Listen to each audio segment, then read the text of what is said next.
And we are live. It's loading as we speak.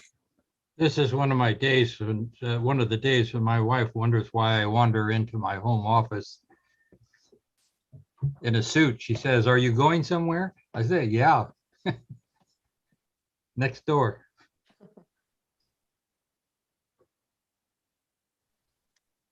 And we are live on YouTube. Good. You give me the sign agenda, if you give me the sign, Patrick, we'll go. I think we're good to go. Very good. So we're Central Valley Regional Board meeting on the 22nd of April, 2021. Good morning, folks. Welcome to the 574th board meeting of the California Regional Water Quality Control Board, Central Valley Region. I am Carl Longley, Chair of the Central Valley Water Board, and I will introduce the other board members in just 1 minute. This is the 7th meeting that we're conducting during the COVID-19 emergency. In order to comply with public gathering limitations and physical distancing requirements, and as authorized by the governor's executive orders, there is no physical meeting room. For people who only want to listen or watch the meeting, the board's customary webcast is available. In addition, we are receiving presentations and public comment through a Zoom meeting platform. If you intend to present or comment or think you might be interested in commenting, you should be already in the Zoom meeting room using the meeting ID provided on the board's website and the password you received from our staff. If you've not already received a password, you can email us now at agenda5@waterboards.ca.gov. Once again, that email address is the word agenda, followed by the number 5 with no space, and then the @ .ca.gov. Include speaker comment in the subject line so that we can follow up with you. For those in the Zoom meeting, you will be on mute and your camera turned off until it is your turn to speak. Our meeting host, Gene Coughlin from our IT team, will then unmute you and ask you to turn on your camera if you have one. When you have finished speaking and the board members have completed asking their questions, you'll be placed on mute and your camera will again be turned off. We appreciate your patience and understanding during this extraordinary time. Now I have the pleasure of introducing our board members. Start with Carmen Ramirez of Atwater,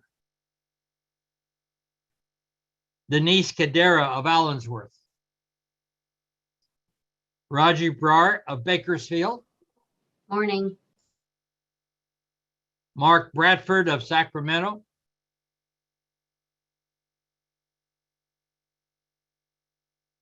Dr. Long, I don't see Mark. I don't see this Mark. morning. No. Sean He's there. Yang of He's there. Sacramento. Is Mark on? Yeah, I'm here, Carl. There There he you is. are. I'm using a different computer today, so that's. Oh, the wonders of the computer world. Yes. Okay. Sac Brad. Gotcha. We'll move on to Sean Yang of Sacramento. Good morning, everyone. Good morning. Nick Avedis of Sacramento. And finally, I'm Carl Longley of Fresno. State Board Member Tam Dudick is participating in this board meeting and will give an update to the board a little later. I'll now introduce the Executive Officer, Patrick Palupa, who will give an update to the, who will introduce his staff. And good morning, Carl Longley, members of the board, and everybody who has joined us on this lovely morning here, wherever you are, to participate in what is now the 7th board meeting that is done via the Zoom platform. As we all know, the situation in the state of California is changing pretty rapidly. So we are certainly hoping that we will resume relatively normal operations relatively soon, but in constant communication with the governor's office and with the state board and Cal EPA about when those protocols will be lifted and what we will be doing when they're lifted. So for starters this morning, I'd like to introduce the assistant executive officers who are joining us here on the call. I believe Clint Snyder may be otherwise engaged. He is heavily working on wildfire issues. It's shaping up to be a very scary and daunting wildfire season here in the state of California. So that's where he's deployed right now, but should be joining us very shortly. In the Rancho Cordova office, we have Adam Lapitz and JJ Baum, who are assistant executive officers there.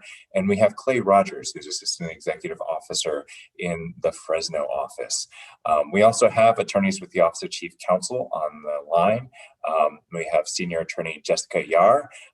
We have attorneys David Lancaster and Bailey Toft Dupuy.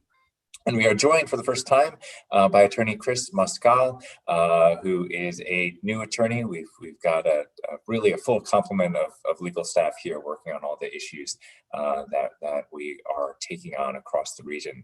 And we have a number of staff who are assisting with the board meeting, including Gene Conklin, who you have all touched base with as we are doing mic checks and navigating the board meeting technical issues. And then we have Bob Chow, Janelle Brown, manning the Agenda 5, looking for any emails that come through, and Mindy Maxwell, the new executive assistant, who's helping out with all of those issues as well. So thanks so much to the team who's helping put this together. And with that, I will turn it back to you, Carl. Thank you very much. Denise, would you please lead us in the pledge?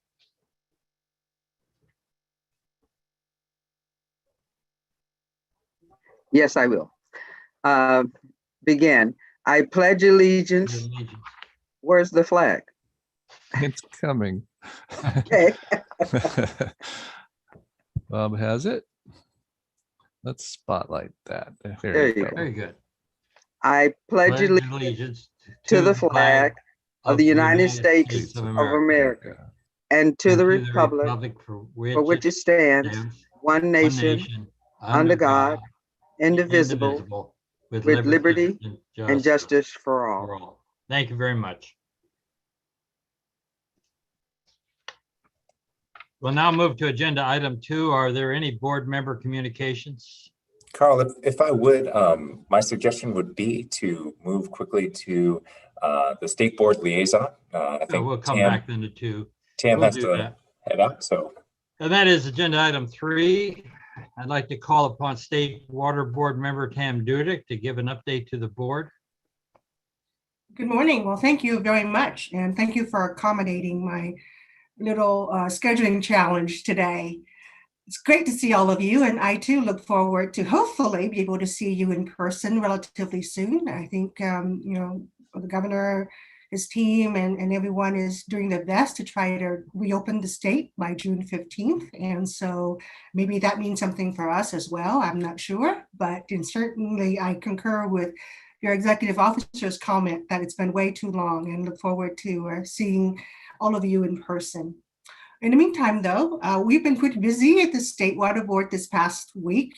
We had a 2-day state board meeting on Tuesday and Wednesday. And yesterday, the focus was on drought.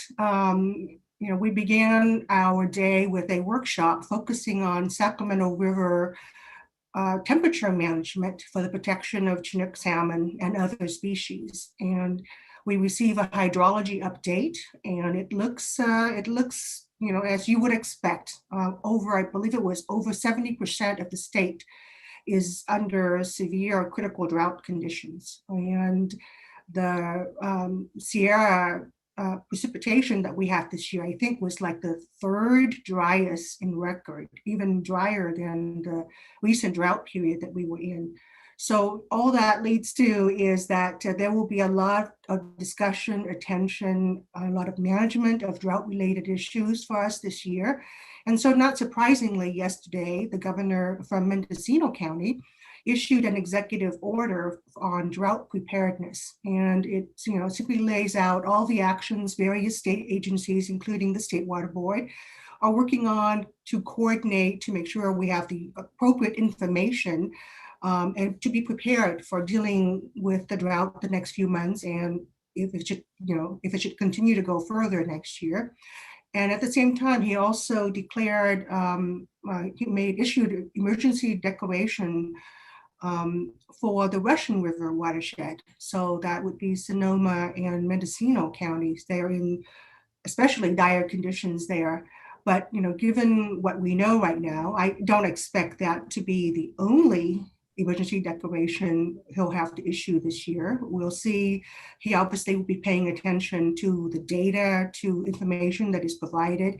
He was very encouraging, has always been, of local actions, local diversification of water resources and local management of water resources, and the state is poised to provide support in that. And so one of the things that the emergency declaration does is it waives some of the contract restrictions that might allow the state to move faster in terms of providing replacement water, for example. And it also, for the State Water Board, removed some of the CEQA requirements associated with temporary urgency change petitions that we might have to do for water rights, or even curtailment orders that we have to issue for those two particular counties in the Russian River watershed. At least that's to start with for now. So drought was certainly the focus of the day and will be the focus of many days to come for us yesterday. But I also wanted to share with you something that we heard a report from State Board staff on Tuesday, and that is the needs assessment that was conducted under the SB 200 SAFER program. You all are familiar with that, it's a very significant piece of legislation. And one of the things it asked us to do is to look at the issue of, we know that we have water systems that are, not providing the necessary, affordable, and safe drinking water to people here in the state. But one of the challenge for us is we need to develop an early warning approach to identify water systems that are at risk of failing. And so that's one of the things that this needs analysis does. It has three components: risk assessment, cost assessment, and affordability assessment. Now, I won't take the time, and I can't take the time to go through all of it today. So I would encourage you, if you are interested, to schedule this as an item at one of your upcoming board meeting, and State Board staff certainly would be happy to provide you with a more thorough presentation. And I know Board Member Firestone will be very interested as well. And the reason I think you would be interested is I want to show this map. It's kind of not proportion, but what it does is it pulls out just the Central Valley Regional Water Board region of this map. And it shows that for just the Central Valley Regional Water Board, there are 454 systems that are determined to be at risk. And without getting into a lot of details, the analysis was conducted using, I believe it was 19 risk indicators. That includes things as, indicators for water quality, indicators on accessibility, affordability, and TMF, technical, managerial, and financial capacity. So 19 risk indicators were analyzed. And of those, 74% of the systems that are determined to be at risk statewide are located within the Central Valley region. So that's 454 systems out of, I believe it's about 617 or something like that. Those are the ones in yellow. And then the ones that are, I think, white are those that are potentially at risk. And that's 261 systems, or roughly half, 47% of all the potentially at-risk systems statewide.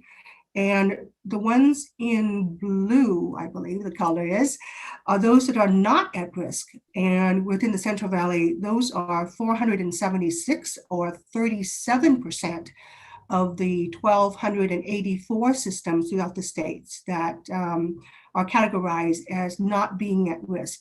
So, this is just a start.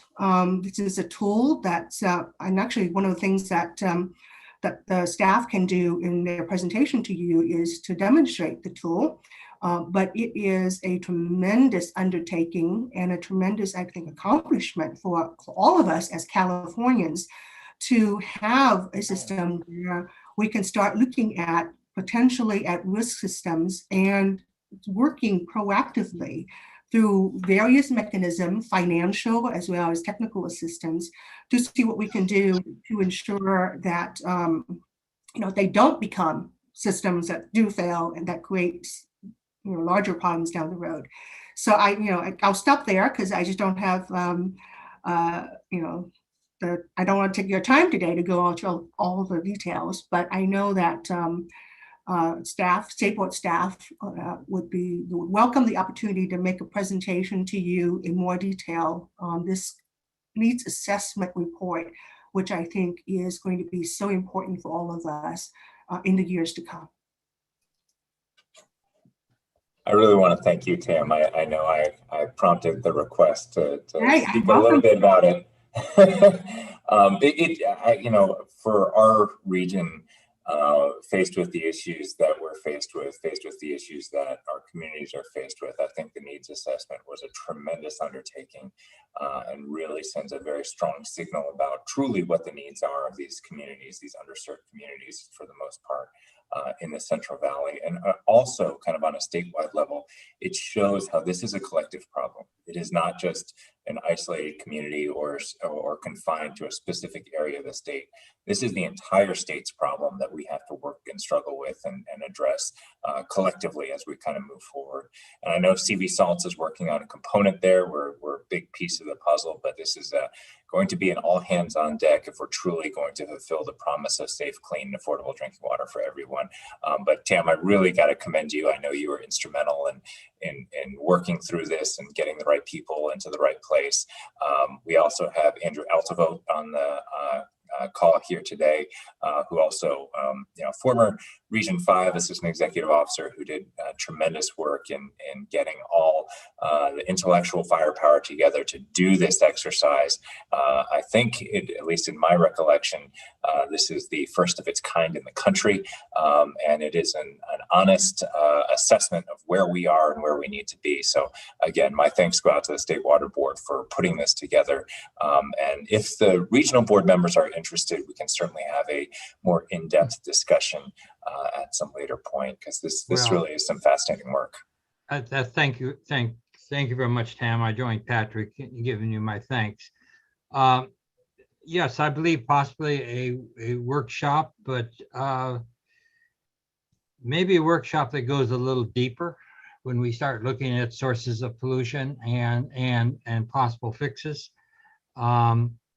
One of the things that I'm very interested in, of course, is what legislation is there going to be to address these issues, because the management, technical personnel, financial issues are great for many of these communities. How we address that so that they can be effective in operating their systems is very important.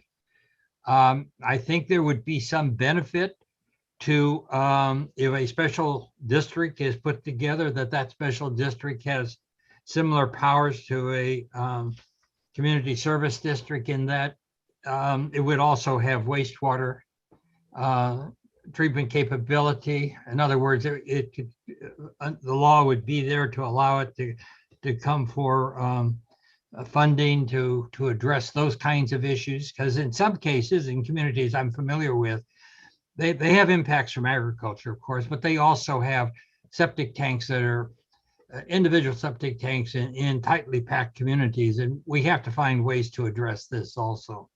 So thank you for your presentation. That's a great leap forward, but we got a bunch more leaps to do to get to the point where we can get these communities water. They should be able to walk into their kitchen into their bathroom, turn on the tap and have fresh water come out that's safe, that they can depend upon. Thank you, and thank you for those words. I have to say though that Board Member Firestone in particular has been, as I'm sure you know, very engaged and as champion of this issue even before her time on the State Water Board. So, to the extent that you would like to have a workshop or some sort of a deeper dive into this, I certainly recommend also looping Board Member Firestone in the discussion as well. And this obviously is for Patrick. I'll be speaking with her tomorrow. Yeah, I'd like to add a couple of thoughts here, and thanks, Tam, for that briefing. I'm curious how many, I guess Carl touched on this in terms of going into more detail and depth, but I'd be curious how many of these water districts were already at risk prior to any drought conditions that might beset us. And also, because a lot of these districts in the Central Valley are groundwater dependent, how would a drought condition affect future risk in those, particularly in those districts? So those are the kind of things I think would be worth drilling down on, and probably a lot of other issues as well. Wow, yep, definitely. Sounds like you have the start of a fascinating workshop that I know I and Board Member Firestone would be very interested in. Thank you. Yeah, I agree. Any further comments by board members? Yeah. Hi, this is Carmen. I agree. I think that when, especially in the Central Valley where finances are a big deal, knowing things in advance so you can get at least a head start or some preparation for what's going to be a heavy lift is important. So I'm glad this is happening. So I would support, having a presentation on this also. Any further comments by board members? I just want to add that from Central Valley in the Fresno County area, I will be very interested in the workshop. So thank you, Tammy, for your briefing. Appreciate it.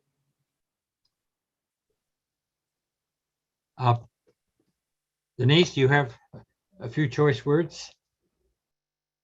You Well, have many on this topic, I know. Yeah, my board communication will highlight some of the things that Tam is talking about, but we're certainly on the path to doing what is most appropriate to address many of the issues, and with drought upon us, all of the information and hands on deck to begin to tackle some of these issues, I think, are very, very critical. And we always appreciate Tam and all of her efforts and her presentations to keep us informed and move us forward. So Laura coming on and providing that support and that workshop will definitely be welcome at this time. Thank you. Thank you, Denise. Any further comments? Dr. Longley, I would echo the comments of my fellow board members. I think this is something that we have to do and we need to do. This is a concern for so many folks all up and down the state, and especially here in the Southern Valley as well, in Bakersfield and Kern County. So definitely looking forward to organizing something. This will be really great. Thank you very much. Any further comments? No, just terrific. I look forward to it. Okay, Tam. As you can see, this board is engaged, and certainly this is something that we think would be very useful. If there are any further comments on this, please speak up. Otherwise, we will move on to back to agenda item 2.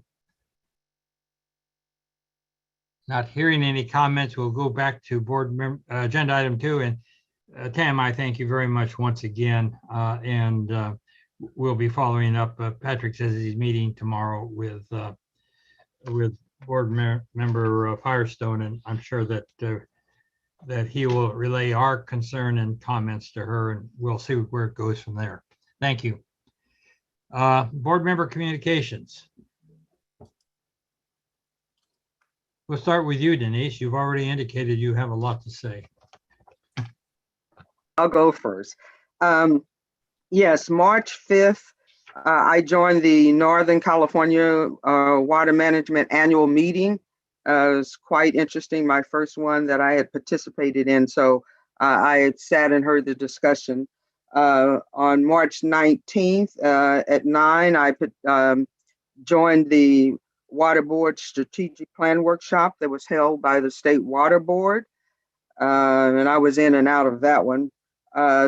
Later on that same day, I participated in a Zoom meeting with Sarah Glade. She was the person that she did her exit dissertation on her research for the electrical chemical arsenic remediation project that she completed and did get her PhD. She worked out of the Dr.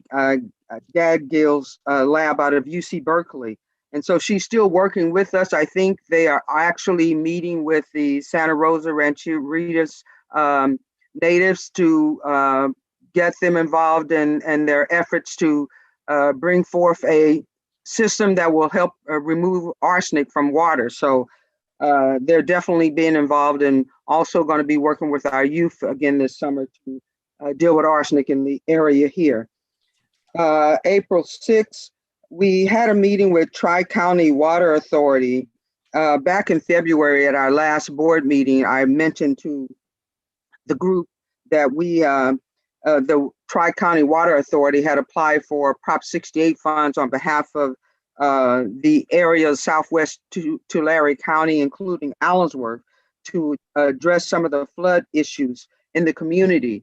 And we were notified that we missed getting that grant by 2 points. And specifically, the concerns were that it did not directly provide the direct assistance to the disadvantaged community, of which was included in the funding. So they have come back to us at April 6th to talk to us about a water needs assessment for Allensworth. And so that's their way of working directly with us on our critical issues. And the issues that were raised were water quality, water quantity, water storage capacity, wastewater treatment, of course, flooding, recharge. And we discussed how we could work together to really deal with this in a holistic fashion because the concerns are great. And we had a number of agencies on this call with us, including Self-Help Enterprise.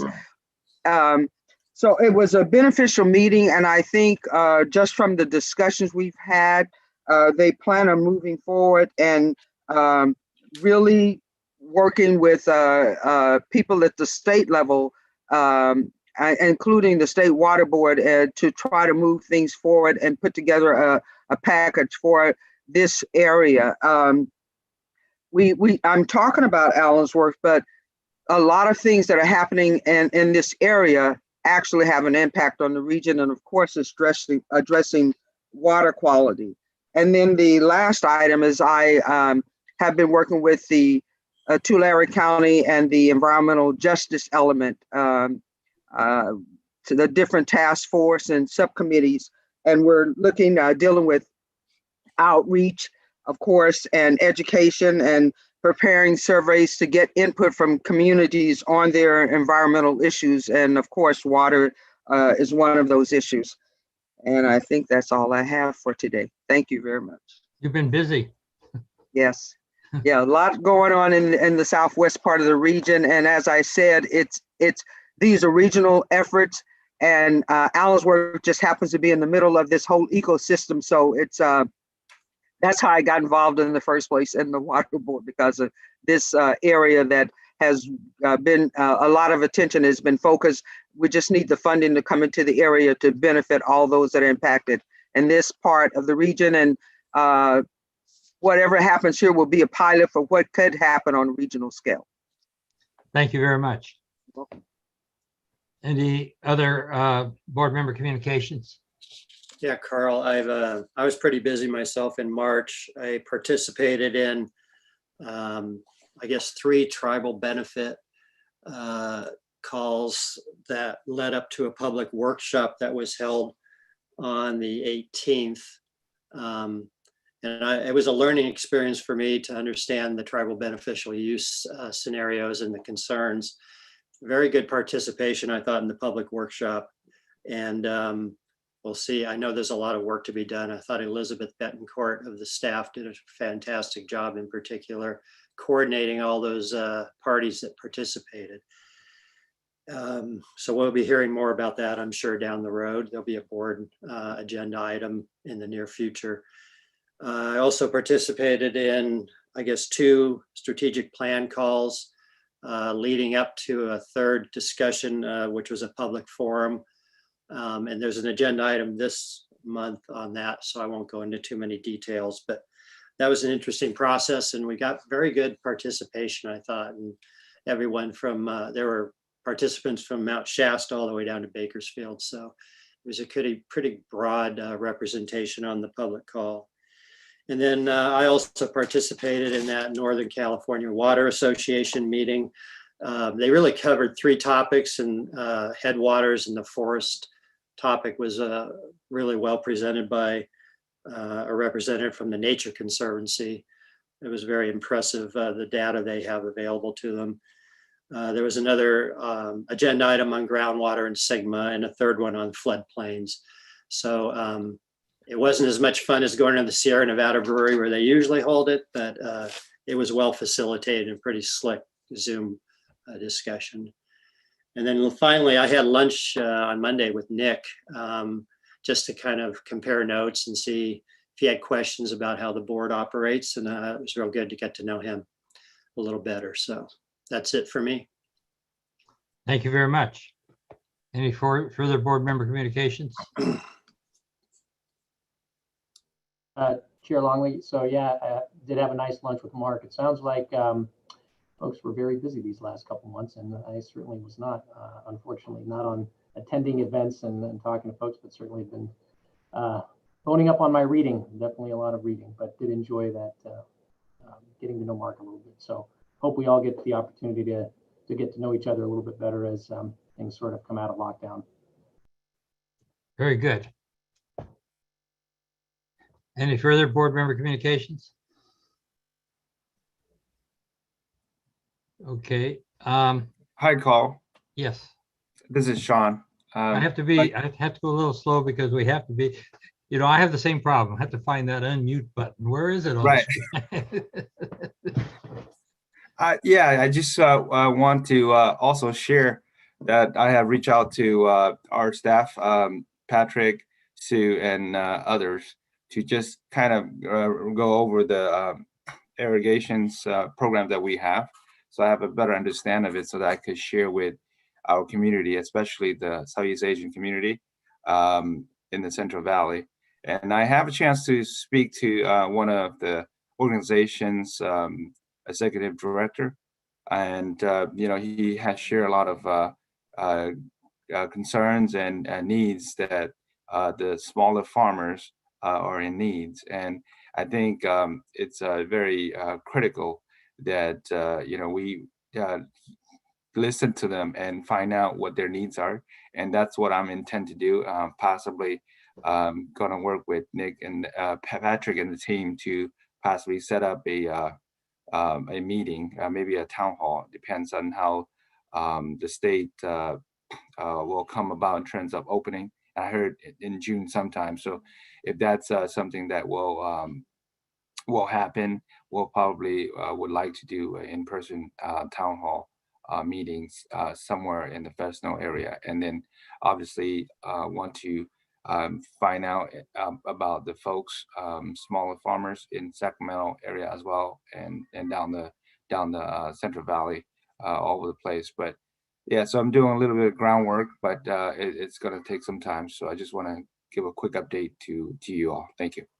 Well, thank you, Sean. I appreciate you taking on that topic. It's an important one. I think it's one that we can do better at, that is developing communications with the Southeast Asian community and other communities out there also that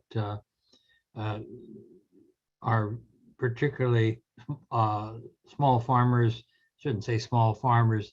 They're farming strawberries and other crops of that nature.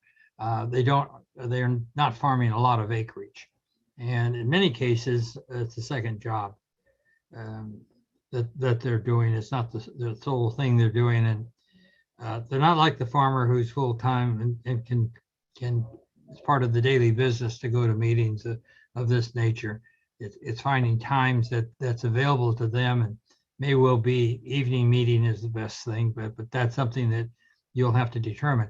No, I think I congratulate you for taking that on, and we're looking forward to hearing the results of what you do in the future. Thank you. And one more thing, if I may add, the organization is called Asian Business Institute Resource Center in Fresno, and the executive director said that he has a relationship with other organizations that focus mainly on Asians, but obviously we want to cover other ethnic group as well. So just want to throw that name out there for you all. Well, what you may well be on the way of doing is developing a template. Yeah. On how do we reach out to these various groups, and you have to try it on one and perfect it. And we move on and use it for others. Yes, that's the intent. Thank you. That's the intent. Thank you very much. This is Carmen. I don't know if you can hear me, but that's a really good organization to link up with Merced too. And so whenever that gets started, I'd certainly like the opportunity to coordinate too, because we have, a large population of people who have small family farms and sometimes get tripped up on things. So yeah, let's talk. Thank you, Carmen. Any further comments? Yes, Dr. Longley. I want to mention, we also met, Patrick, myself, and Sean, and we talked about different projects like community engagement.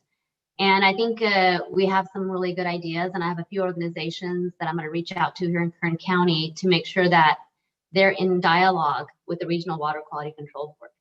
And the intent is the same as what Sean had just mentioned, reaching out, making sure that the water board is a part of the dialogue that's happening in our community when it comes to water quality, and just making sure that the regional board is a part of the local conversation. And there's already a few different groups I've identified who I've already reached out to, and at our next board meeting, I'll have some more information on that. But basically the goal is to make sure that we are a part of the conversation and folks don't feel like we're this entity in the middle of nowhere floating around that they have no connection to. And but it was a great conversation with Patrick and Sean, and I'll looking forward to filling you in more on that. Thank you. Thank you very much. Boy, you folks have been busy, and I appreciate that. On the 18th of March and 25th of March, I participated in water board tribal beneficial use meetings, the same meetings that Mark was talking about. This is a new effort on our part to address the tribal beneficial use requirements that are have been designated by the state board, and we have to focus on their inclusion into our basin plans. These folks at times face some pretty unique issues, and they also have cultural considerations that have to be addressed. And I think this will allow us to better understand their needs and to incorporate requirements into our basin plans as is appropriate. Also participated, as Mark was talking about, in the on 19 March, the Central Valley Water Board Strategic Planning Workshop. On the 5th of April, I participated in a monthly regional board chairs meeting, and focus there, Joaquin spent a lot of time talking about the drought issues that Tam was talking about, and I think that we will be hearing more from the governor's office, according to what Tam is saying, and also what Joaquin was relaying. On the 8th of April, participated in a yet another Central Valley or CV Salt's executive committee meeting, and it's kind of exciting because We spent years and years putting this whole thing together, getting the basin plan adopted by the board, moving it through the state board, through the Office of Administrative Law, and parts of it through the Region 9 US EPA. And now folks are in the field busily working.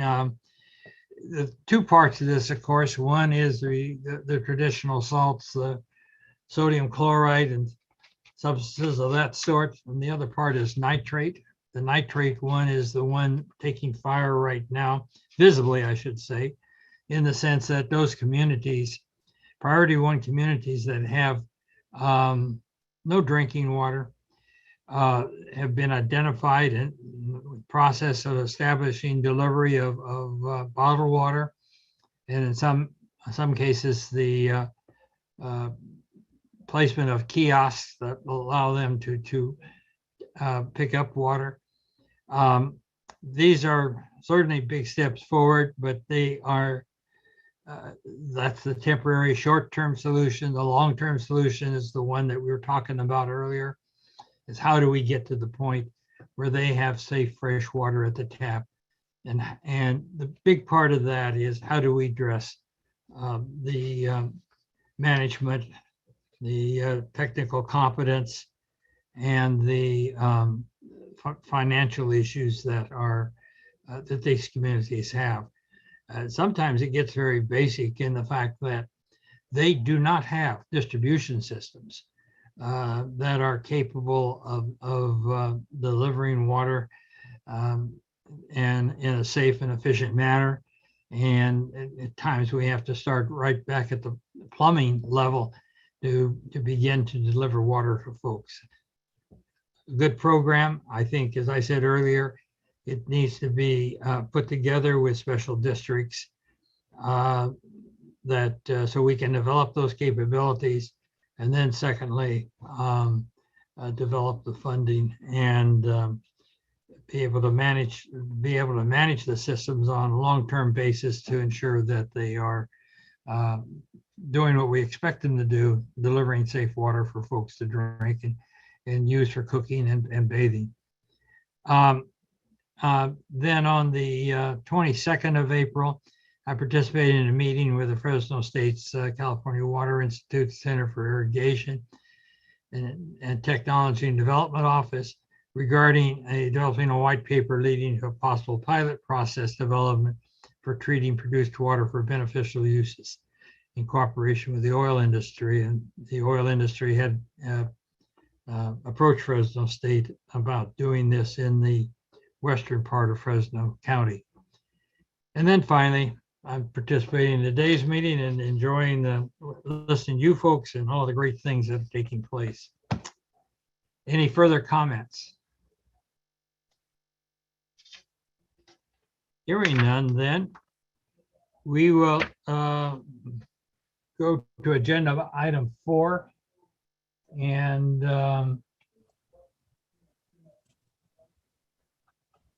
do we have any blue cards? I don't see any blue cards.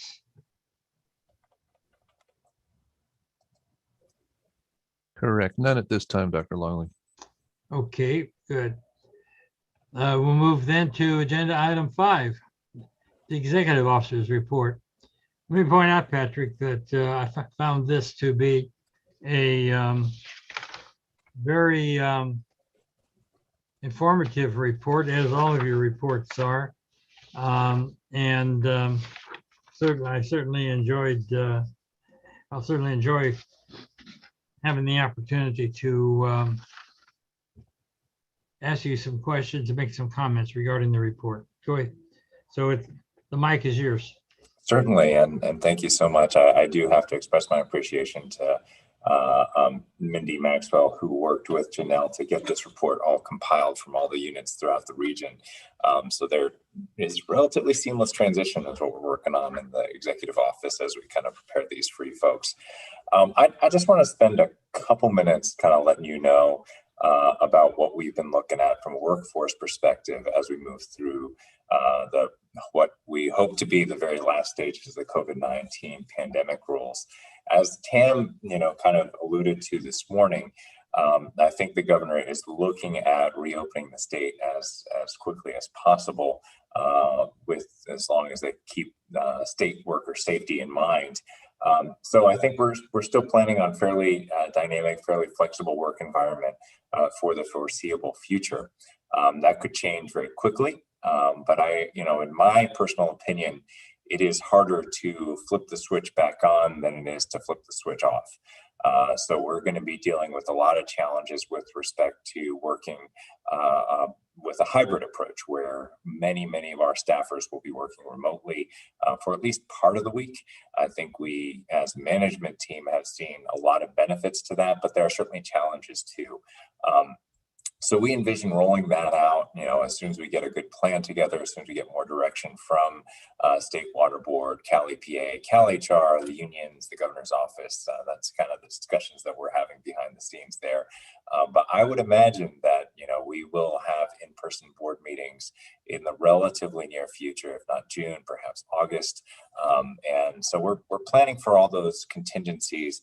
Of course, we're also making sure that we have the protocols in place to make sure that people can still do remote participation if need be.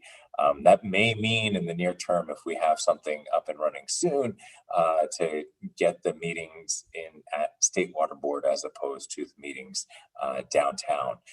So there's, as opposed to the meetings down here in Rancho Cordova, simply because there's greater technological capabilities downtown than there is here in the Rancho Cordova office with the computer systems that we have available to us. So a lot of those discussions are happening. We are continuing to work not just on our workforce issues, the kind of employee engagement concerns that we've been working on throughout the pandemic, but also working on racial equity issues. We have a team that's working with the State Water Board, working with the GARE framework, the Government Accountability for Racial Equity framework, and doing a lot of work in that sphere too, that we will certainly share with you folks at when these efforts come to fruition. Ideally, and I certainly envision it, that we will have a template that we can adopt as a resolution for racial equity concerns in the relatively near future. That is what the team is working on in collaboration with the other regional boards and with State Water Board. So we have a lot of those efforts ongoing. I think the collaborative efforts will be helped even more once we get a significant amount of our workforce sufficiently vaccinated and getting back into the office and working through those logistical hurdles. So that's kind of in a nutshell, what we're looking on. I think, like many workplaces, we are on one hand excited, on the other hand nervous.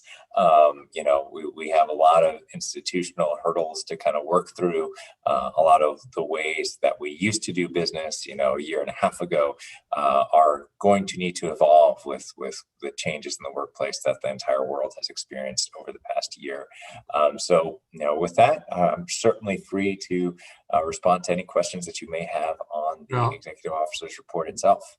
Patrick, I think that it's important that we do maintain the ability for individuals to participate virtually without, certainly in the larger regions. I know chairs there other chairs have expressed the same concern that if we go away from the virtual tool that we have today, we're going to lose a lot of folks.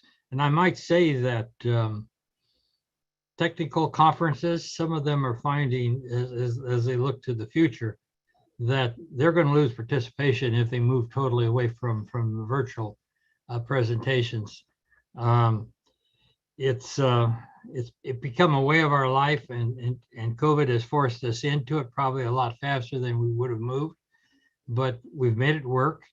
And as you point out, and as many people would like to meet in person, that also has its great advantages, but I think we can combine the two of them to get the best possible mix for allowing participation. The other thing is, I'll go downtown. I'd much rather meet out at Rancho Cordova. Parking's a lot easier than it is downtown. It's a real hassle. But That's changed. That has definitely changed. There are parking spaces available these days. well, yeah, but wait till people start going back to work again. So anyway, are there any other comments on the executive officer report? Yes, Yeah. Oh, go ahead, Nick. sorry. Oh, Nick, you want to go ahead? That's fine. Just very I can go briefly, after you. okay, very briefly, I just want to say I very much appreciate the executive officer's report. It's very thorough and it really gives me a really great snapshot of sort of the different issues that we're dealing with, and do appreciate also the acknowledgement of employees sort of going above and beyond. I thought that that's a really nice thing to do. Obviously, an organization is only as strong as the employees and folks that obviously form the workers in the trenches doing the good work of the organization. So I really appreciated seeing that. So thank you for that, Patrick, and to your team. Thank you. Certainly, I'll pass that along. Any further comments? Yeah, Carl, this is Sean. I heard an echo. Okay, now it's better. I just want to piggyback on Carl's comment regarding meetings in person. As an Elk Grove School Board member, we just recently have our in-person meetings, the last two meetings, and it's definitely not the norm how we accustomed to meet in person. But I think that with the different option that we incorporate in terms of having people call in, and then also have some sort of virtual options, I think that it makes it work. And I don't know if this is something that we could look into doing. Maybe Patrick's already have all the answers and have all the plans, but I just thought that having different options, I think it suits everybody. And at times on those two meetings, board members actually were dialing in Zoom like how we doing it now, but the rest of the other boards are actually in person practicing distance safety as well. So I just thought that that's something that would be nice. But me personally, I would love to meet in person. Just the fact that I think first and foremost, I want to meet everyone because I haven't met everyone in person. And I just like that kind of environment. So I just want to throw that in there. Thank you. Certainly, Sean, and I appreciate your comments. Years I've been on a board, I've seen people who have driven 5 hours or so from the extreme ends of our region to be able to speak for a couple of minutes in front of the board. A lot of people can't travel. They have a job. They may be able to take off for an hour, but they can't take off all day. And the expenses of traveling also become a burden. And really, I think those people need a voice. They need an easier way to communicate with the board.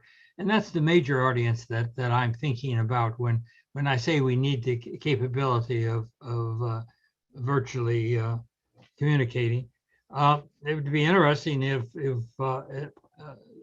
from time to time you have board members who maybe have obligations, and there becomes a difficulty that they may be able to overcome if they can participate virtually. We'll see about that. I know one time in Region 6, they didn't have a quorum until they I think a board member was actually in the hospital, as I recall. And that's nice when you communicate from your hospital bed.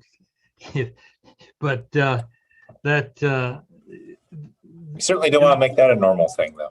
Pardon? That's not a normal thing. I agree. But the point is that the virtual capability, certainly for the large group of people that I initially described, is important. And from time to time, there's other emergencies that come up that may allow a distant communication by others. No, I appreciate that, Carl. I think, just to kind of calibrate where we are, what allows us to meet in this particular format is the governor's executive order. And what that did was lift certain provisions of Bagley-Keene that allows you all to, kind of attend via Zoom. When that executive order is lifted, board members can still attend via Zoom, provided that we have the technical capability of doing that within the boardroom. But if that occurs, if a board member is meeting remotely, you would have to open up the place where you are to the entire public. So if you are meeting at your home, probably not what you want to do, because you'd have to open that up to the public. Right. So, for the public, it would be nice if they only had to go to the Fresno office or the Reading office. And I'd also like to have a Zoom site in Bakersfield, because we're a big region. It's a long ways between offices, and so we've Carl, got a lot of folks that we need to work with. If I could, so the idea is that the public actually can do that under Bagley-Keene, provided that we have the technical capabilities. That's not actually an issue with the executive order. So they can still attend via Zoom and make their public comment, as long as the board itself is meeting in person. So the idea would be, Right. Once the executive order is lifted, But the board would have to meet in person, and people could still attend via Zoom from their home office or from wherever they Right. are via their cell phone. But there's some other issues there that I haven't heard a clear answer on. And if it's a issue, for instance, like an ACL, can that individual be cross-examined remotely? It's those kinds of issues that we need to clarify. The answer is yes. The answer is yes, provided that we have the technical capability of doing that. And that really, at this point, is the biggest limitation. Our boardroom is going on, like 15, 20 years old. So we don't have the capability of doing Zoom into the boardroom or transmitting via YouTube Live, which our public has gotten used to Right. viewing and participating. The state board upgraded their rooms to be capable of doing that, but it was a shared cost among all of the agencies downtown. So Airport, DTSC, OEHA, pesticide, all chipped in to kind of finance those upgrades. I think those upgrades per room were almost $1 million. And we don't have the financial capability to throw $1 million at our boardroom to get it up and Zoom running. That's probably why, if the executive order gets lifted quickly, we'd be looking at other facilities to preserve that capability as we move forward. But just wanted to kind of orient you where from the board members' perspective, from the public's perspective, what to look out for as we're moving forward with these meetings and trying to adapt to a hybrid approach. Thank you. Also in your report, you point out a number of employees they're being recognized for the great services they've given to the board. And I certainly give my congratulations to all of them and thank them for the great work that they've done. I'd like to pick out one person, though, because she's worked very closely with the board itself, and that's Janelle Brown. During the time that she was in the primary role of working with the board, she made the transition, maybe not to you on a day-to-day basis, but certainly to me, seem somewhat seamless. So I certainly do appreciate her performances. Another thing, on page 17 of the executive officer's report, there's a graphic that talks about the monetary penalties that have been assessed during the last period. And actually, it's over the last period, but it's the one July 2020 through 28 February 2021. And I was glad to see that not all that funds are going into the abatement account, but 71% of them are in fact being used for projects. I think that I thank staff and you for encouraging the dischargers to move in that direction. And I think that is and then a lot of them are physical projects, but there's also a number of them that are operational administrative changes to accomplish the goals that we expect to see. So, I think those are indicative of what we're doing on the regulatory side. And I'd also like to point out that you do a very good job in two sections, well, all the sections, but two sections of great interest to me is the Delta Mercury Control Program. If you haven't had a chance to look at that, I urge board members to go back and take a look at that. And also I talked about CV salts, but there's a great discussion in here on beginning on page 26 on the CV salts program. And Mark talked briefly about the tribal beneficial uses. You also discussed that. A lot of good reading here. That is can bring you up to date, and Nick has talked, of course, about the thoroughness of what you put in your report. Any further comments? Yes, Dr. Longley, I had a couple of questions, actually.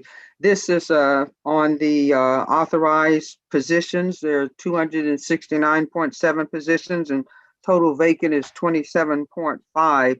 So Patrick, I was interested in knowing what positions are there that are vacant and if there are any significant impacts to carrying out staff duties as a result. There are relatively significant impacts due to the vacancies, and part of that is due to the way the state board assessed its fees last year. As you recall, so there's kind of two components. One is the amount of positions that the legislature authorizes the regional boards to have, and the other is the amount of positions that are authorized that can be funded through the waste discharge permit fees. Usually, in most years, those are set to the same. So the legislature authorizes a certain number of positions, and the regional board works with the state board to collect fees that fund those positions. This past year, due to the COVID-19 crisis, the State Water Board didn't quite fund all of the positions statewide because it wanted to keep fees low under the expectation that fees wouldn't be coming in the way that they would before for a variety of different reasons. So they didn't raise fees as much as they usually would have in those circumstances. So there's a slice of those authorized positions authorized by the legislature that are essentially not yet funded. There's also a slice of the cannabis positions that are not funded because of withdrawals of cannabis funding. And then there's a smaller segment that is just due to the ebb and flow of any kind of business. We have people coming, people going, retirements and things like that. But there is a decent segment that is cannabis funded, and that is due to the kind of fee reduction where it's having some impact on some programs. And so as a management team, we're doing our very best to kind of live up to your standards, looking at our mission and vision statement and trying to deploy the resources as wisely as possible, deploy those vacancies into areas that potentially could be paused, that aren't having, our primacy is make sure that we protect drinking water, satisfy our legal obligations, and then the kind of, not that there's a lot of nice to haves versus need to haves, but the nice to haves, those are kind of deferred. Hopefully, we'll see those positions be filled with the next fiscal year. There's a lot of federal money coming in to the state. There's a potential to raise fees because I think that as the state recovers, we can kind of, the state board can resume the kind of fee raises that they were planning to before the pandemic hit. And then we'd be authorized to hire up those positions. But there's a lot of discussion, a lot of thought going into where those vacancies should be if we have to have vacancies. We've argued kind of strongly, and thankfully the state board listened, that we had a disproportionate share of vacancies within the Central Valley due to a lot of reasons. And the state board kind of said, okay, we hear you, particularly in those areas where you have disadvantaged communities that need good regulators doing good work, they allowed us to fill up the positions, essentially bringing us to parity with the other regions in terms of the overall percentage. So a lot of thanks goes out to State Board to working with us on those particular issues. I think we're in decent shape.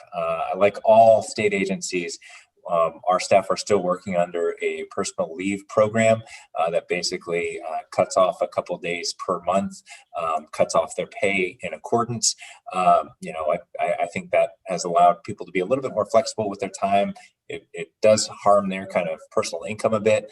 So hopefully that will be restored as we move into the next fiscal year. But that's still status quo. We haven't had a green light one way or the other. Certainly it's a controversial topic in some circles, and I empathize deeply for the staff that have had those impacts to their paycheck for the past year. But we're working through those, and we're optimistic that the situation will be fixed as we move into a better financial climate. All right, I certainly do appreciate the discussion that you shared and the work that everyone does. The impacts are there, but it seems like from what you've just shared that you really thought it out of how to make ends meet during this crisis, and hoping that in the near future things will be, I won't say back to normal, but they will improve to where the impacts aren't so great within the staff. And I would say thanks for looking at that number, Denise. Okay. I know a lot of folks will, in the public will gloss over that number, Denise. I can always rely on you to take a look at the staff and see how they're doing. Yeah, it's important. We're trying to do the same. Yeah. Okay. And then my last item was on the page 41, notice of violations for failure to submit the nitrogen management plan summary reports by that the board approved deadlines. And I'm just curious if staff has received any responses from by way of submitting of those management report summaries, those people for those discharges that had not. Or if there were any monetary penalties dispersed.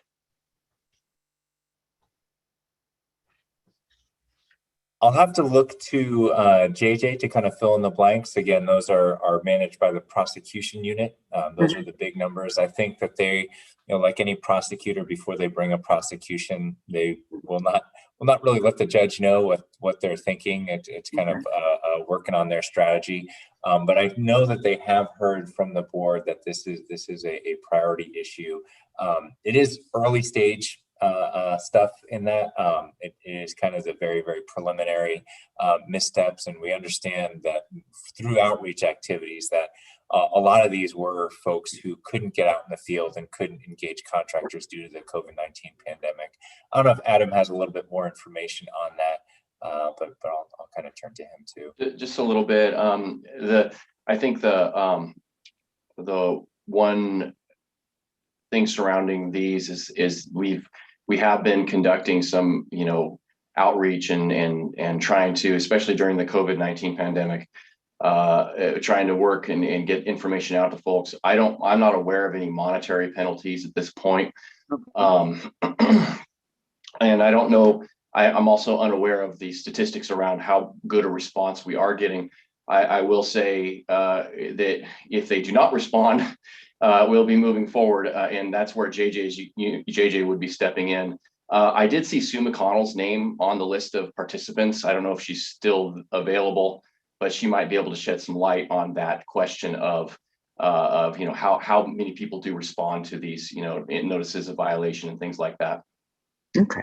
All right. I was just curious when I saw that. I wanted to know, typically, just like the form evaluation, and people don't respond, and wanted to know where we were and if people are responding. So thank you guys both for sharing the information. And we've been, Denise, the highest focus of our efforts still remains the enrollment issue. Okay.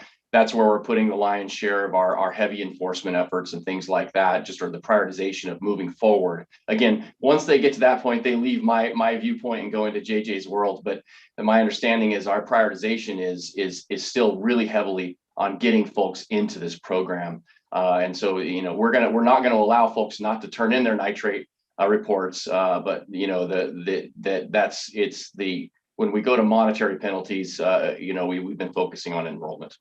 Okay. Thank you Well, both. I think it might be worthwhile for the June meeting to have a item addressing these programs that are being rolled out now and what kind of response we're getting to them. I think that's important information for the board to have. So, Dr. Longley, we do have we've already contemplated one item like that for the drinking water well monitoring that's being rolled out in the Irrigated Lands program. And that is exactly what we want to talk to you all about for that program, where the petition order by the State Water Board rolled out a requirement that all drinking water wells associated with irrigated lands parcels be monitored. And our staff have been really at the forefront of getting this rolled out, and it's in getting the information into GeoTracker and making sure that that's been done, and responding to where there are high levels of nitrate and making sure that notifications go out. And this is one thing that they're going to report on in June.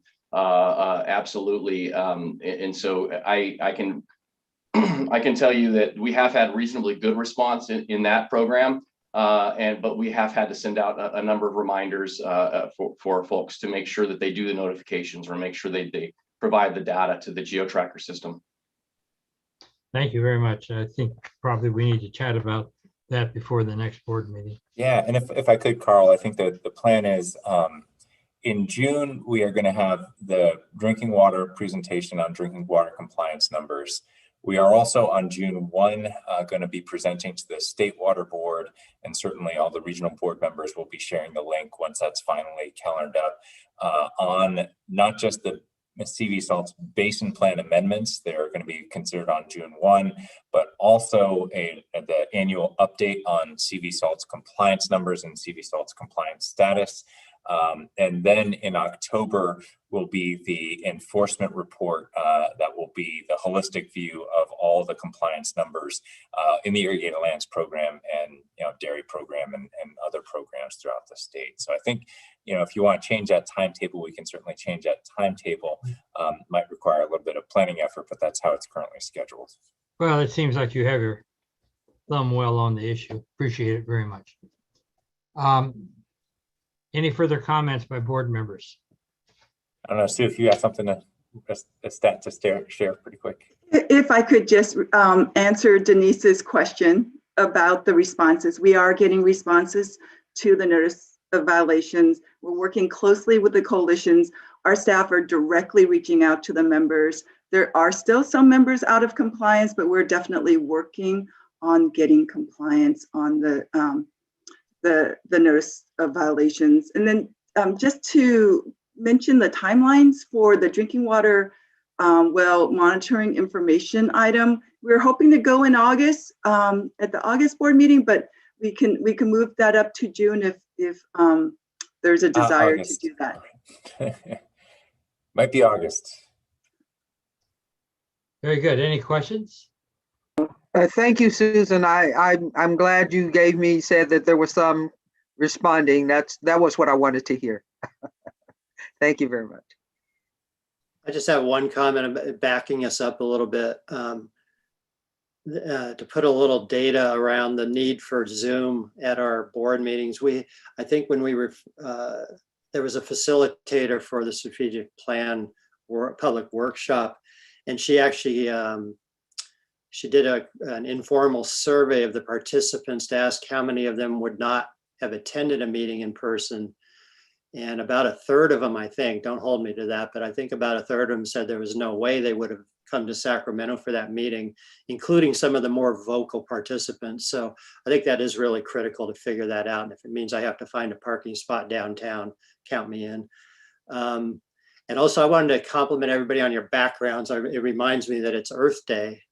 And thank you for that, because I'm sitting in an office here. You need to dig out one of the streams you fished and clearly put it on virtual background. Obviously, I'm slacking. Okay. Any further comments?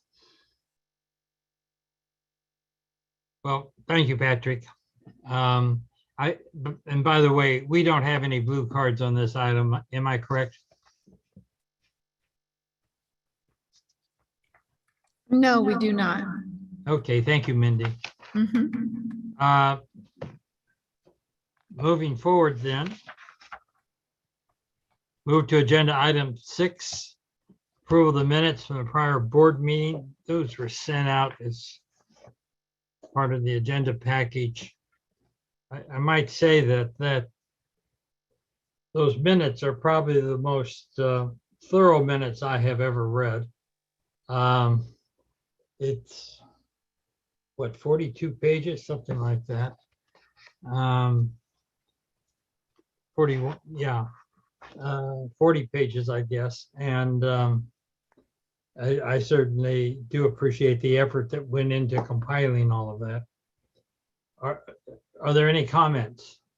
Yes, Dr. Longley, I had just a couple of items on page 37. Down at the bottom of the page, Mindy, I think where it mentioned, I think it's second to the last paragraph, it mentioned the word OR and it should have been ARE. I don't have the minutes right in front of me, but it was referencing, goodness. Do you have the document in front of you by chance? I do, Denise. Okay, look at the second to the last paragraph, and yeah, I read it again last night. And on page 37? 37, down at the bottom. Yes, I'm there. And it says, Let me see. Impressed with the effort. It should be ARE. I think. Do you have the sentence there, Denise? No, Doctor, I'm drawing a blank. I don't have it right here in front of me. I didn't pull it up, but I think it makes reference to, gosh, I'm just drawing a complete blank. It's okay. Let me see. Read the questions paragraph and comments. if you can, Carmen. Is it the one that member Kadara was impressed with the efforts of the coalition? Yep. That one? Keep going. Okay. Keep going. Member Kadara was impressed with the efforts of the coalition put forth to work with the growers and engage them in the understanding and addressing surface water issues. Member Kadara further indicated she continued to be impressed with the efforts of the coalition and is aware the cost to address the issues they face. Oh yeah, here. Are enormous. So are enormous. Are enormous. I see. Okay, it. I'm sorry. Thank you. Thank you very much. Yep. Now keep going, Carmen. I have one more. Okay. And this it is says, on page 39. Okay, let me go 39. So it's 38, 39. I'm there. And it makes reference to both of us. It says vice chair for the voting. And then it says me as chair, and it needs to delete chair for me. Okay, let me see. So the board agreed to defer the selection of the vice chair for 2021 to the meeting. Both Vice Chair Ramirez and Chair Kadara expressed delete interest. Chair. Delete right. chair from, okay. That was it. Well, delete chair and put in board member. Okay, thank you. Thank you very much, Carmen. You're welcome. I had him up, so it was easy for me to jump in. Okay, perfect. Carmen, did you have comments? No, I read them over, and I'll tell you that minutes like this help me kind of vividly relive the meeting. And I see why they're so helpful. I mean, normally minutes are just a summary. Yeah. There can be benefits and detriments to having this, this kind of detailed minutes, but overall I liked it because I could totally read them and relive the meeting. So yeah. I was going to express my gratitude to the person that did that. Yeah. So with that said, are there any further comments?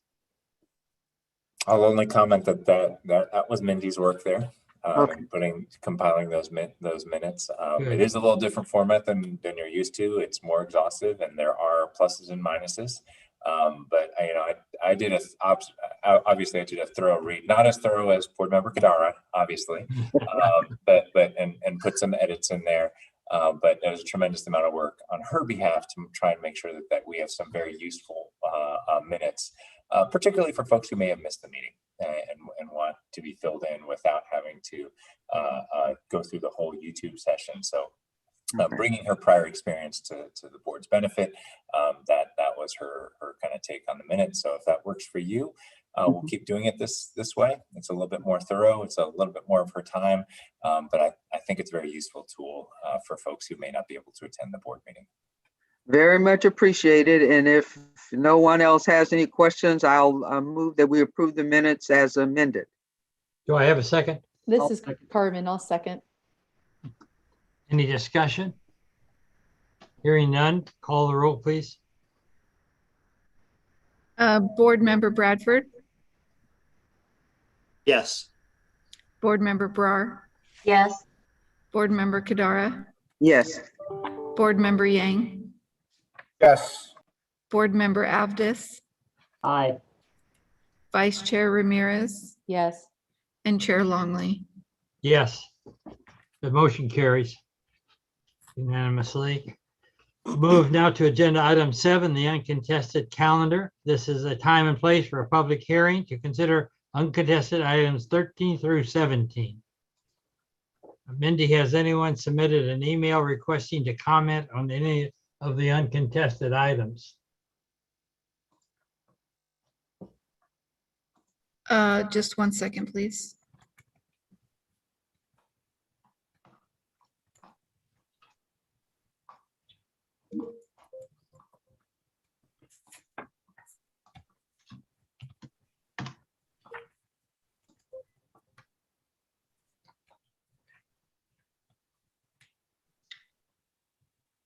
Dr. Longley, this is David. While she looks that up, I just want to let you know we do have some late changes, which I'll go over after we deal with any comments.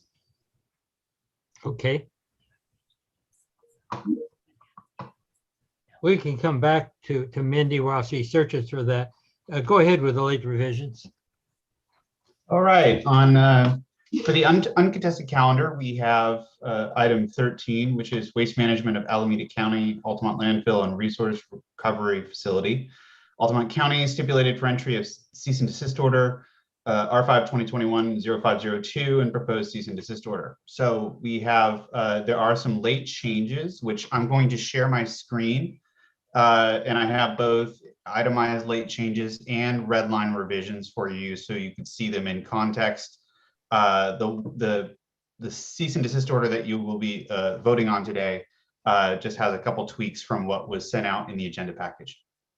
Thank you. So if we could see those, appreciate it. Absolutely. Let's see if I can share my I'm trying to hold on 1 second. I'm trying to see. Oh yeah, there we go. Share screen. How about that? All right. So I'm going to share my screen here really quickly, and this would be the I'm now sharing my PDF.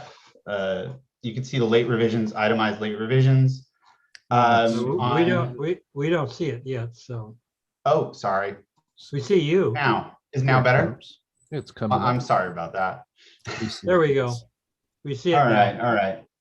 So for one of the findings, in one of the findings, we have this added language. I'm going to zoom out so that you can see and maximize. So you can see the new language that will be added. I can read it out to you if that's your preference, or I could just leave it on the screen for a minute. Could you highlight it? Of course.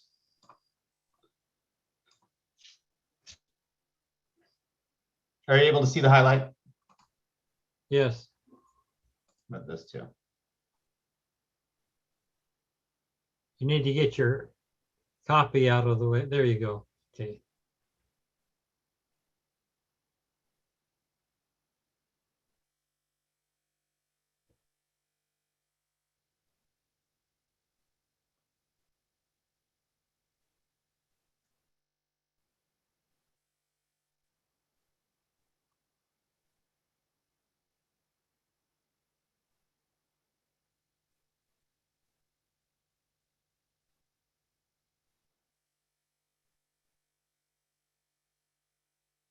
Now, David, what precipitated the need to put this in? Well, I can't specifically speak to that as I was not a part of the prosecution team, but my colleague at the Office of Enforcement, I think Naomi would be able to answer that question for you, and I think she has raised her hand.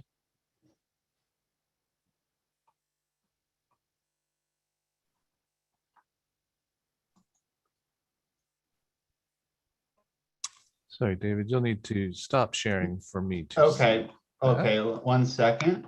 All right, it should do it. I think I'm unmuted now. Can you all hear Oh, me? you're not, Naomi. I'm sorry. Yes, we hear you. Okay, so I'm Naomi Rubin, counsel for the regional board on this matter. And this was actually in the original cease and desist order that was agreed upon between the parties. But when posting occurred and ADA compliance processes were being input, there were some clerical errors in the posting. And so the changes that you're seeing here are actually the agreement that was reached between the parties. It just wasn't posted out of a clerical error. Thank you very much. Mm-hmm. And just Dr. Longley, for your benefit, I also have a red line revision that would help you see it. I'm just going to share my screen again, and this would, hold on 1 second, I'm going to move this though. Are you able to, I'm still not sharing my screen, I guess. Okay, let's try this now. I see page 8. See which, I'm trying to figure out pardon me for these technical difficulties here. I'm not used to sharing a screen on Zoom. Let's see. This would be it. So I think you should. Are you able to see us? Am I sharing my screen right now? Yeah, we see page 8. Oh, excellent. All right. So you can see I'm just showing you this. This is the red, like kind of a cleaned up red line version of the language that you just read, so you can read it in context. So I think I actually went too far. I'm going to scroll down, and there you now see. You can now see where, let me actually go into 2-page mode. Is this too small for everybody? A bit small. Yeah, I apologize. Let me change it back to 1-page scrolling.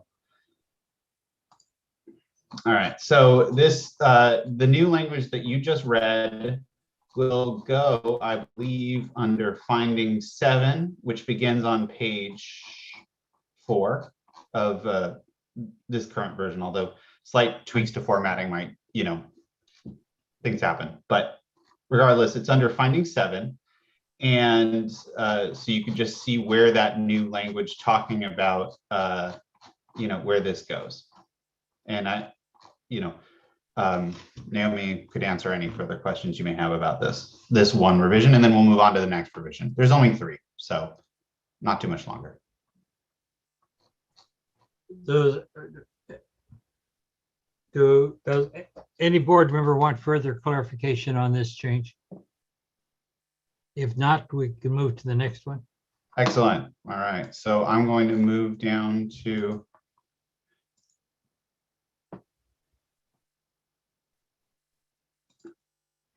all right, now I'm sharing that late revisions document again.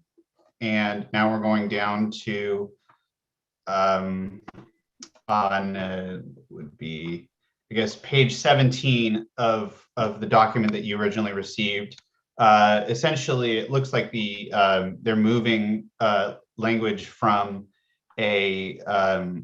from within the text itself to just a footnote. So you can read the footnote, but Naomi, correct me if I'm wrong, but I believe that there are no substantive changes. It's just moving it to the footnote. Okay. And then I can show you what that looks like in context.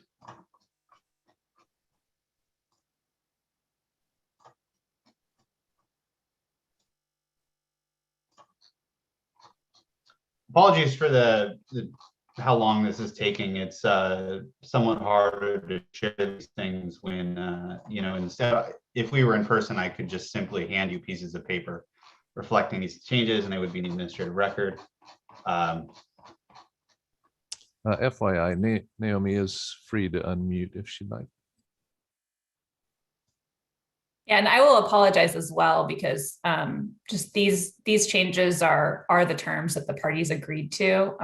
And so what was posted was not an accurate portrayal, but these changes are, I think, fairly minor. And the third change. Everybody see the red line document again? There we go. Okay. All right, so you now see before it says water quality protection standards, there's a new footnote added in red line text. And again, it appears that it's just the same text coming from the text itself to going down to a footnote. So basically a formatting change. Yeah, yeah. As a former law professor once said that I had said, all good things in life are found in the footnotes, but I don't really share her enthusiasm for them, but you know, people love them. Anyway, so the final revision, the final item of the late changes is item number 3, and it adds the sentence you see now in red to the end of this paragraph. I'll give you a moment to look it over. Give me some information on the interim concentration limits. How are those part of a current WDR the discharger has, or have they been informed of interim concentration limits by another means? Well, I can answer general questions on about the applicability of Title 27 itself, but I will defer to Naomi on this particular issue for this context. Sure, and I will defer to Paul Sanders, who is our staff person on the matter, if he's available. He's probably better suited to talk about the technical details. But I mean, oh, sorry, Naomi. Oh, go ahead. Paul is able to unmute himself if he'd like. I will say, just for everybody's benefit, concentration limits are essentially background water quality thresholds. Under Title 27 and the Water Quality Protection Standard, water quality protection is essentially a monitoring framework that looks at, say, what the water quality looks like immediately up gradient of a waste management unit, and then compares it with the water quality and concentrations of constituents in the groundwater immediately down gradient of the waste management unit. And so essentially the concentration limits are essentially a fancy way of saying this is what background water quality is. So how can it goes to whether or not you can determine whether or not there's been a release from a waste management unit. But I'll defer to Paul here. Hey, this is Paul Sanders. The reason they're interim, they're building this in stages. They're stepping down the valley. But to ensure we have a point of compliance wells, at the end of each phase they construct, they have a set of wells. And so they've got these interim limits that will apply until they get to the very end, where we'll have final water quality protection limits. And Howard might be able to, my boss, Howard Hull, might be able to expand on that. Thanks, Paul. Circle of deference here. I think that covers it pretty well. All right. Well, do the board members have any further questions regarding these late revisions? Any comments or questions from board members? Chair Longley, I don't have a question, but it looks like Ms. Dunham, I don't know if she looks like she chatted everyone. If anybody has any questions, I'd like to ask if she has anything she'd like to add for the board's consideration. I don't know what the protocol is for that. Tess is able to unmute herself. Thank you. Yes, Tess Dunham. I am special counsel for waste management, and we Ms. Rubin is correct with respect to the clarification that these are to restore the proposed CDO to what was agreed to by the parties. And so we appreciate her explanation, and we agree with her explanation as far as restoring it to what we had agreed upon with the prosecution team. Thank you, Tess.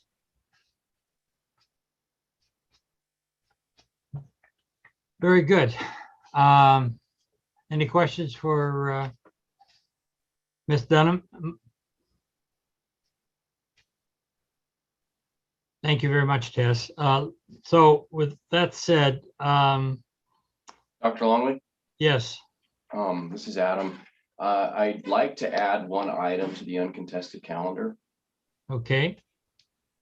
So it would be item, sorry about that, item number 10, Sacramento Regional County Sanitation District, Sacramento Regional Wastewater Treatment Plant, consideration of a renewal of an Mpds permit.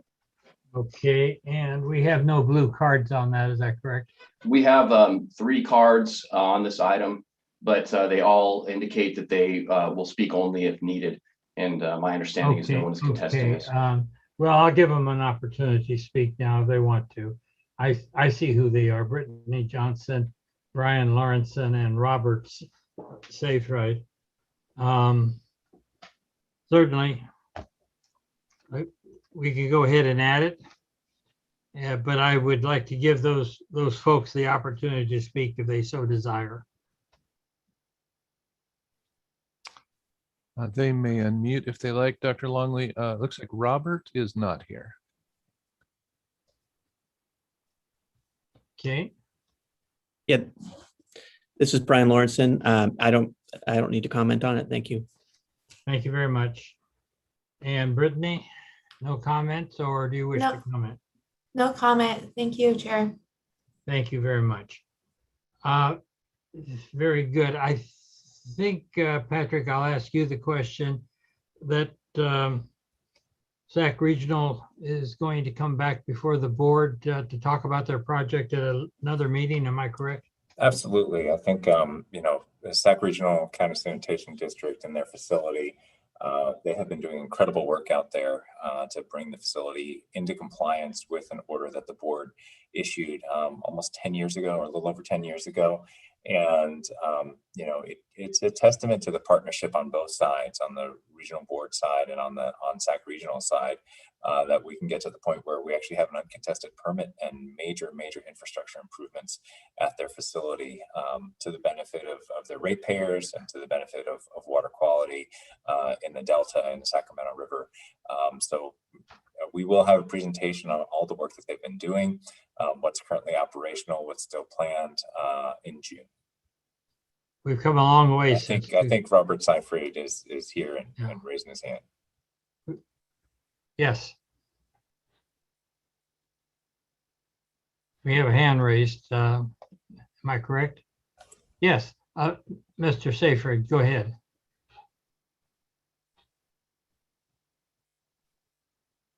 Gene, can we let him in? Yes, sir. You can unmute yourself.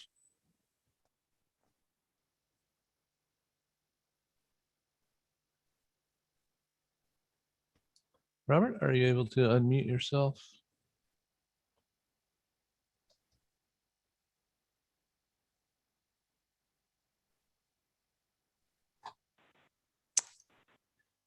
I actually show a camera, but not a microphone. Huh.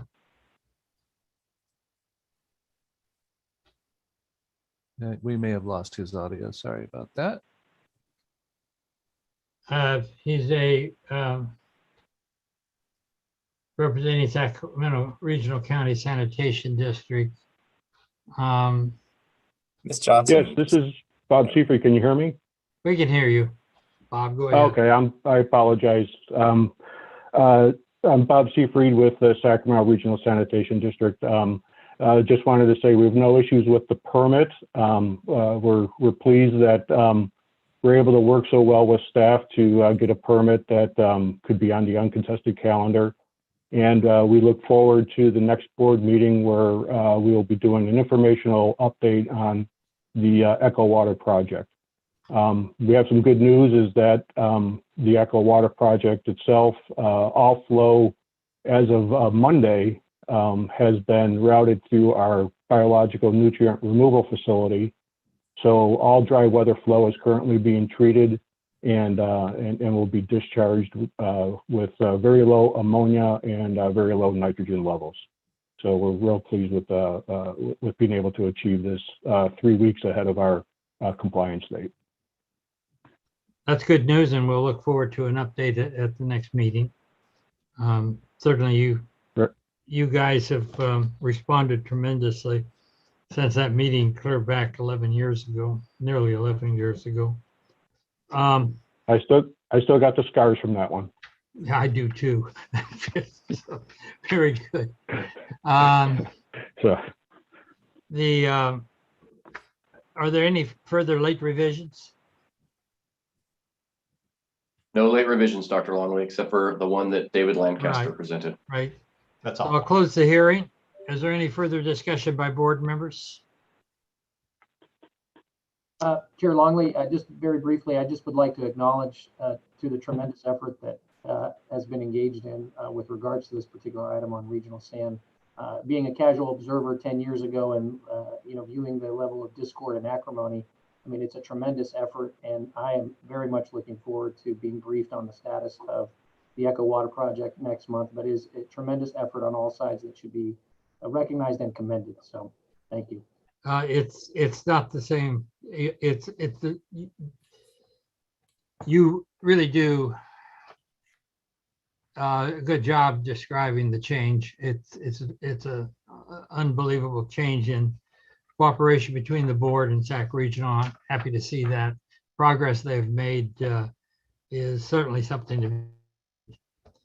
Any further discussion? If not, I ask for a motion, and we have the added item on the uncontested calendar, plus we have changes to have to go back to the I think that was item 13. item 13. Yeah. So we're bringing item 13 forward, the waste management Alameda County, and there are changes to that. Do I have a second? Do I have a motion? So moved, Chair Longley, Nick Abdus. Nick's moved. Do I have a second? I'll second. Mark seconded. Any board member discussion? Hearing none, please call the roll. Board Member Bradford, Yes. Board Member Brar, Yes. Board Member Kadara, Yes. Board Member Yang, Yes. Board Member Avdis, Yes. Vice Chair Ramirez, Yes. and Chair Longley. Yes. Motion carries. The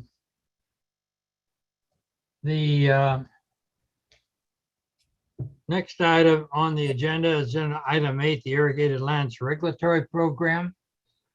And I'm going to call a 7-8 minute recess. If you'll be back in, I have 17 minutes till 11. If you'll be back at 10 to 11 to resume. We are now in recess.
It is 10:50 and the board is back in session. Moving to agenda number 8, the Irrigated Lands Regulatory Program. At this time, the board will consider a resolution certifying a supplemental program environmental impact report for the Irrigated Lands Regulatory Program to implement the CV salt salinity and nitrate control programs. Is there anyone present who is contesting the proposed actions and wishes to present evidence or testimony on this matter? And could you raise your hand? Mindy, is there anyone wishing to comment on this item?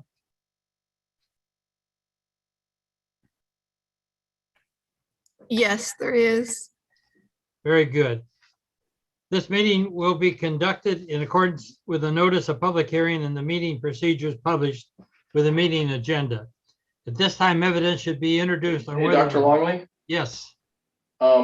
This item has a number of commenters, but I don't believe that it's being contested. I don't know if we have Bruce Hodashield and David Corey would like to speak and test on them, but I don't think they're contesting the item. Adam, looks like also Michael Wackman. Michael Wackman representing Wackman Consulting, Agriculture, Water, and Natural Resources. Okay. Is Mr. Wackman contesting? No, this is Mike Wakeman, and I represent San Joaquin County and Delta Water Quality Coalition. So we'll go ahead with the alternate procedure then. But I will certainly give you folks a opportunity to speak after the board has made its decision, if that's okay with you. And Dr. Longley, I'd suggest, for those commenters that they give them an opportunity to raise their hand if they are contesting at this point, because I haven't spoken personally with each of them, but I haven't heard that they are contesting it. I see no raised hands, so please go ahead and raise your hand on the computer screen if you are contesting.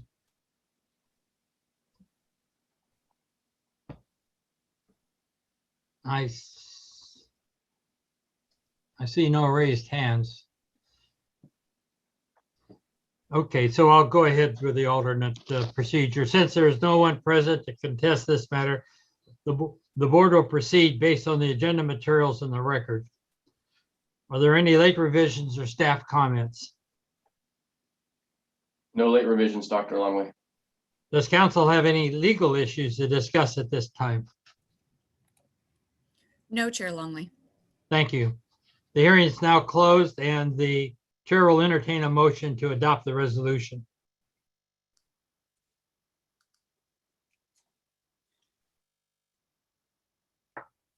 I'll move to adopt the resolution. Marcus moved. Did I have a second? Yes, Dr. Longley. Denise, I will second. Denise is seconded. Roll call vote, please. Board Member Bradford, Yes. Board Member Brar, Yes. Board Member Kadara, Yes. Board Member Yang, Yes. Board Member Avdis, Yes. Vice Chair Ramirez,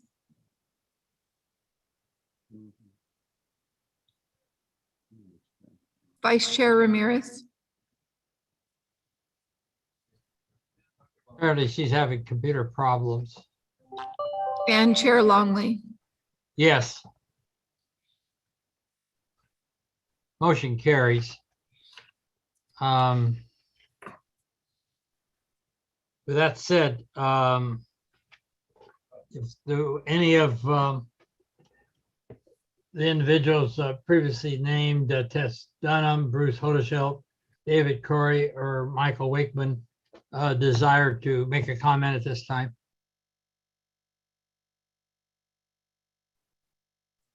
Feel free to raise your hands, or you may already be able to unmute.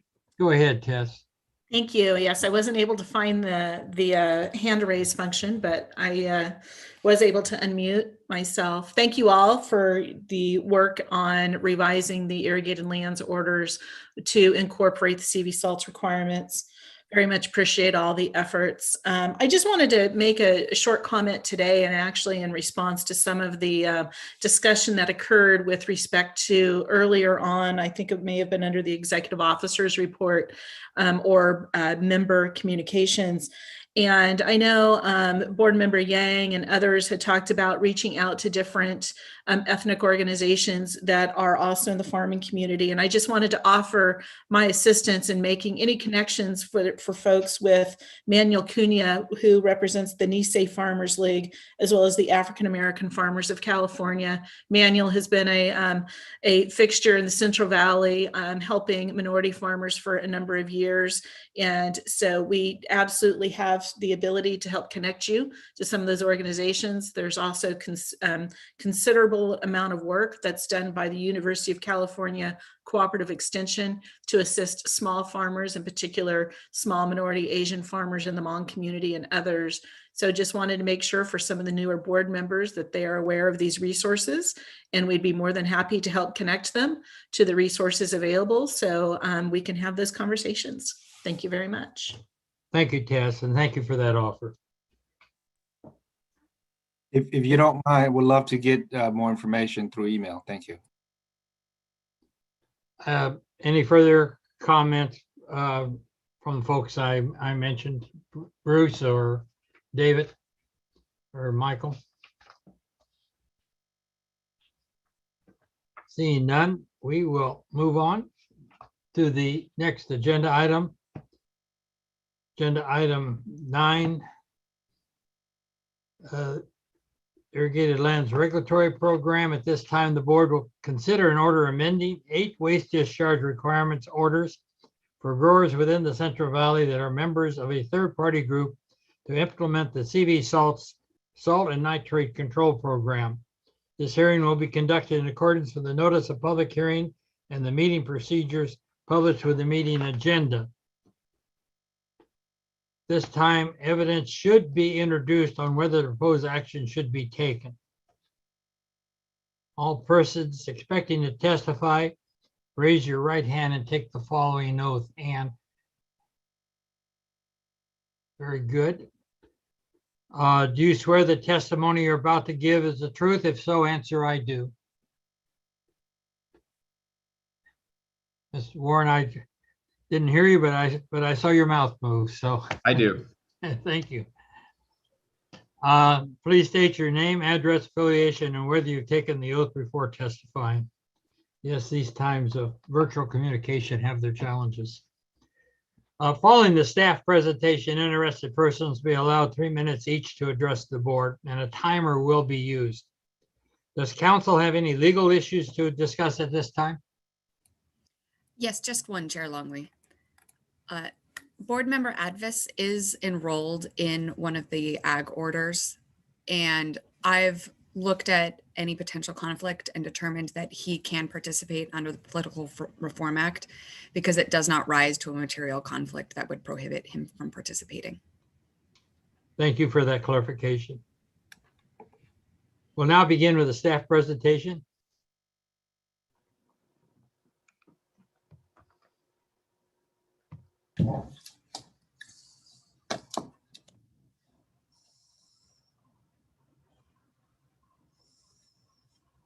We see your presentation, Eric. All right, thank you. Good morning, Chair Longley and members of the board. My name is Eric Warren. I have taken the oath. I'm a water resource control engineer in the Irrigated Lands Regulatory Program, and here today to present proposed revisions to the Irrigated Lands Regulatory Program waste discharge requirements for growers in the Central Valley.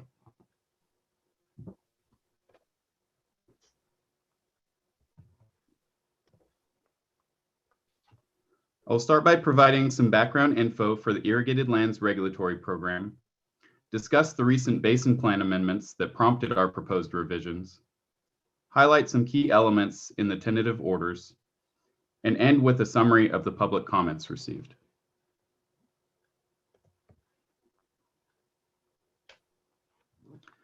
The ILRP general orders were originally adopted over a 3-year period from 2012 to 2015. Their purpose is to regulate agricultural waste discharges to protect surface and groundwater quality, with primary focus on pesticides, nitrates, and salt. Growers can obtain coverage either through a third-party, coalition, or individually. The third-party structure allows for shared monitoring and reporting costs and coordinated efforts across the region.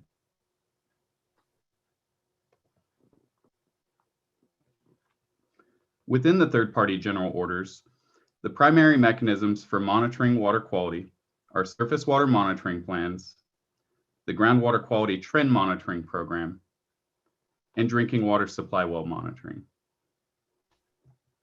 Water quality protection occurs through the implementation of surface and groundwater management plans, the management practice evaluation program, and establishment of groundwater protection targets.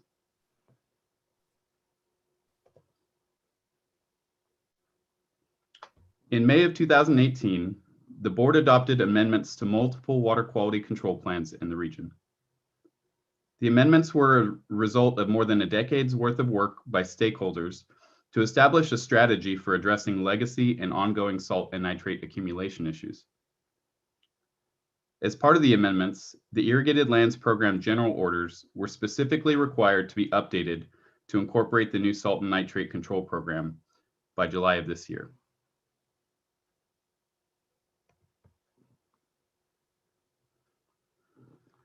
The basin plans offer 2 permitting pathways for both salt and nitrate. For salinity, the conservative permitting approach is focused on source control and utilizes conservative numeric limits for the protection of ag and municipal beneficial uses. The alternative permitting approach allows discharges to participate in a region-wide prioritization and optimization study to research and implement long-term salinity solutions. This is the first of 3 phases that are anticipated to take approximately 10 to 15 years each.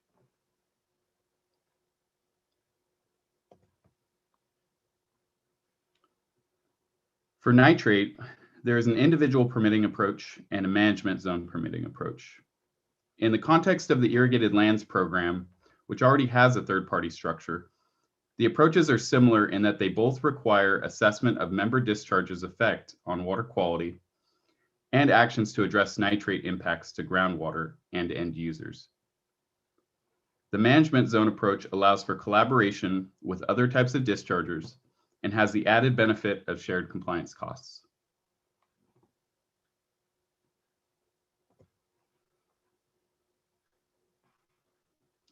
Now I will give a brief summary of some of the key elements of our proposed revisions and highlight some of the input received during our public comment period.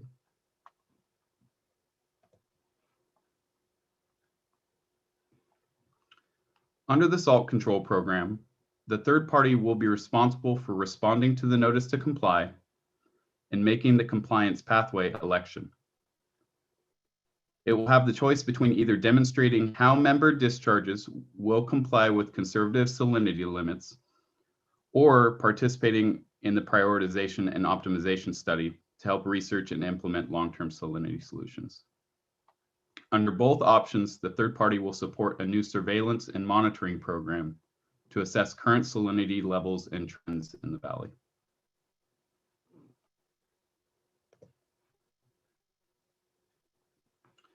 Under the nitrate control program, the third party again is responsible for responding to the notice to comply.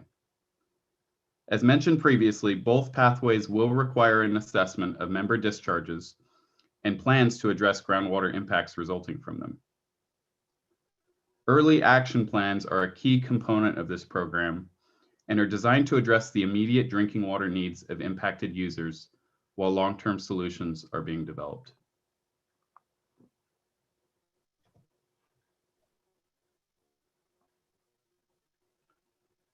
The tentative orders were released for public comment on February 19th of this year, and we received comments from a handful of interested stakeholders. The following slides provide a summary of the comments and staff's responses.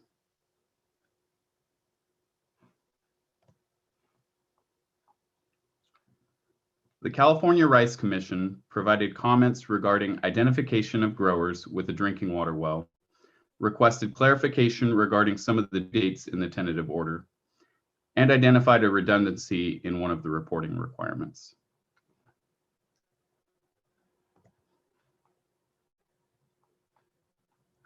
Staff agreed with comments provided and as a result revised the proposed format of drinking water information reporting, clarified the due dates, and removed the redundancy identified.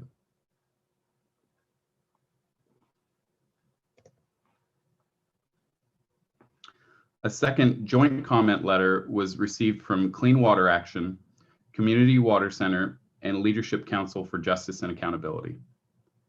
The commenters questioned the need to replace groundwater quality management plans with management zone implementation plans, suggested some clarified language for consistency with basin plan, requested specific enforceable and quantifiable deadlines for meeting water quality objectives, and requested an evaluation of available data regarding nitrate discharges to comply with the state's anti-degradation policy. Staff agreed with comments number 1 and 2 and made changes to the proposed order in response. I will talk a little bit more about items 3 and 4 in the following slides, which pertain to compliance with the state's non-point source policy and anti-degradation policy.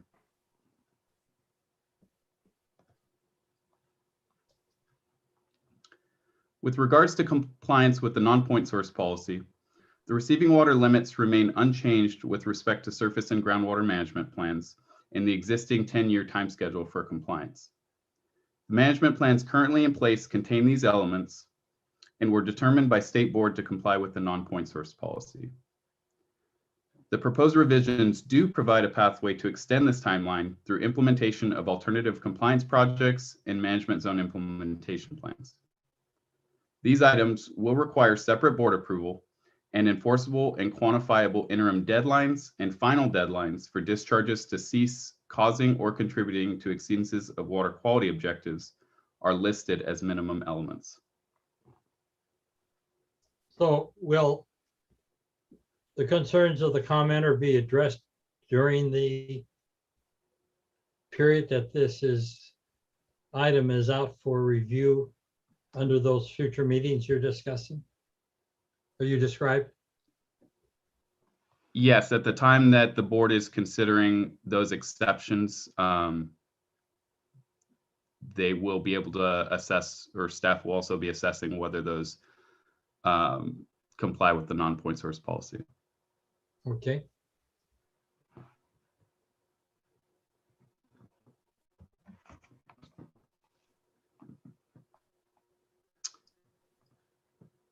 With regards to compliance with the state's anti-degradation policy, a complete anti-degradation analysis was prepared during initial adoption of the orders, in addition to a separate analysis conducted when the salt and nitrate control program was adopted into the basin plans. In consideration of available information to date, staff has found that the data do not indicate any new types of Ilrp discharges or pollutants not contemplated and evaluated fully in the previous order's anti-degradation analysis. The management practices available to growers has not changed. The scope of irrigated lands discharges has not substantially changed, and the potential for degradation has been reduced through implementation of best practicable treatment or control. And what was the concern of the commenters on this item?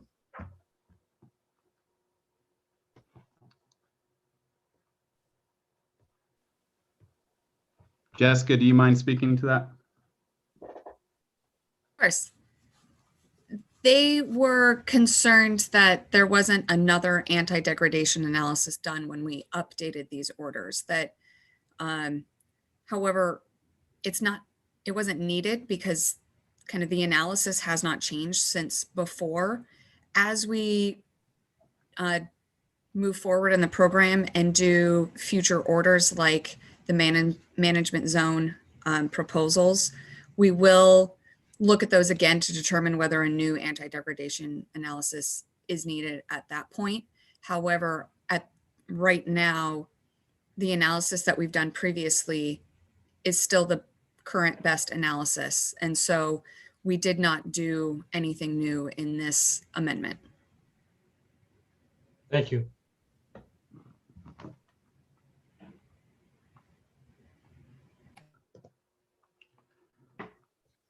A third comment letter was received from Contra Costa Water District. The letter requested that the tentative orders define and require maintenance of current discharge concentrations or mass loading levels for salinity.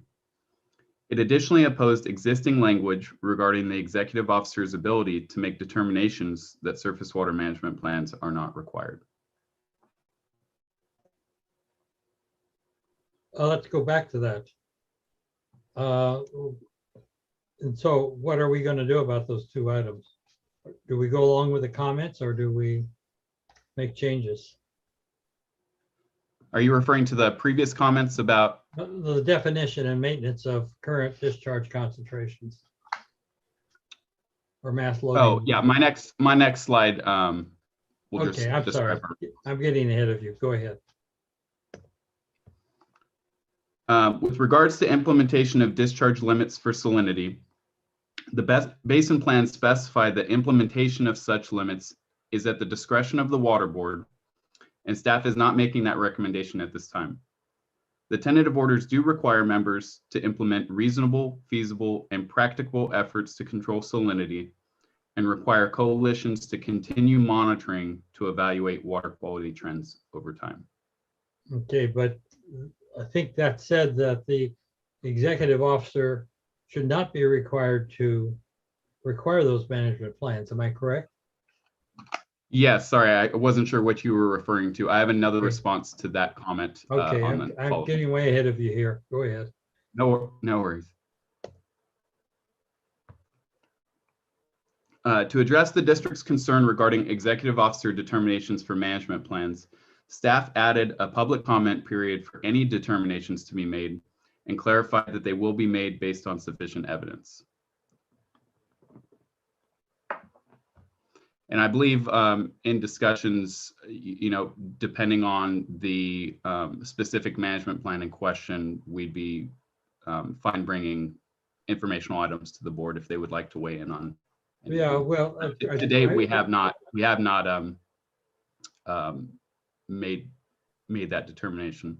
Right, and in this context, as I see it, we are requesting information as to pertaining to water quality, and folks are saying that basically that the executive officer doesn't have a role in this, or that the board doesn't have a role in this. I have an issue with that, and I like the language that you have.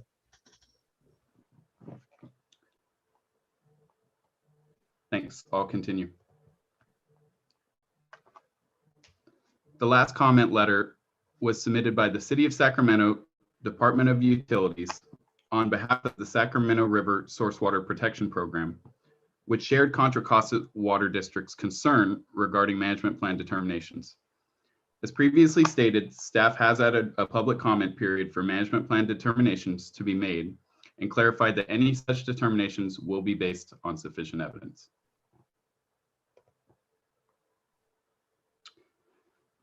To summarize, basin plans within the region were recently amended to create a new salt and nitrate control program for the Central Valley. In response, staff has prepared the tentative order before you to amend waste discharge requirements general orders for growers within the Central Valley that are members of a third-party group. The tentative order was released for public comment, and staff has responded to the comments received. At this time, we would like to recommend adoption of the proposed order and to submit this presentation, the agenda package, and associated files into the record. This concludes my presentation, and I will be happy to answer any questions you might have. Thank you very much. Questions from board members? Chair Longley, I have a question. In terms of during the implementation phase, how does that generally work? Is the board going to be engaged on issues related to implementation of these adopted orders? Dr. Longley, I'm sorry, Board Member Addis, this is Adam Lapitz, and I have taken the oath. Generally speaking, the board is not engaged in the day-to-day implementation of the orders in this program. There are a number of reports and requirements that because this program is so broad. When we first approved these orders, we kind of included public comments processes on a lot of the larger reports and a lot of the more technically or important reports under this program. And so we do have public comment periods where the executive officer considers those comments and whether or not we're going to approve some sort of a document or approve a report that was developed by the coalitions. And in those cases, and in some cases, depending on how much comment we get and how difficult the issues are, we may bring and have in the past brought informational items before the board to discuss some of the issues. And so in some cases we do on those engage the board on those. Now, as far as CV salts items goes in the implementation plans and the implementation of CV salts in these orders, there will be more engagement in the future as these management zones develop and as issues come up, and we're going to have to actually engage the board to probably amend the orders again because the management zone implementation programs will need to be approved by the board, and probably changes to the orders will need to be made at that time.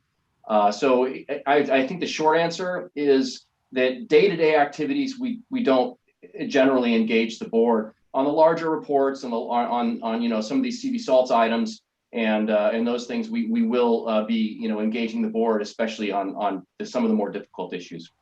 Yeah, and I appreciate that, Adam. I think I wasn't suggesting obviously the day-to-day involvement. I was just more bigger picture in terms of monitoring the kind of the rollout and the implementation and sort of issues that might be bubbling up and percolating. I certainly would be interested in at least being aware of how that the implementation is going. So anyway, thank you. Appreciate that. Yeah, and that's absolutely something we'll continue to do as we move forward. And just similar to what was done with the surface water monitoring. I don't know if you were with us for that discussion, but we did have a board informational item at a recent board meeting to talk about an expert panel that was done on our surface water monitoring program. And those are the kinds of things that through time we'll continue to engage the board on and provide that follow-up. Thank you. Any further board member comment or questions?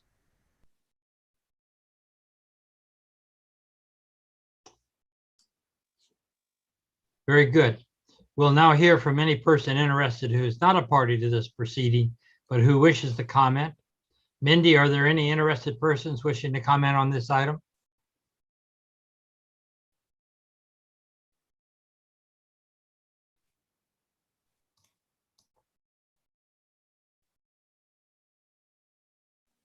Dr. Longley, there are some commenters. I apologize. I was trouble unmuting there. Yes, we have several commenters.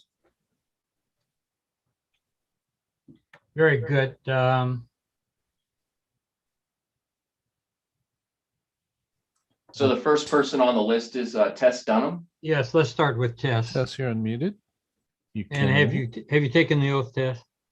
I have, Dr. Longley. Thank you. Thank you very much. And, I just like to comment today. I actually realize now that the earlier item was on the EIR and this one is on the actual amendments to the orders.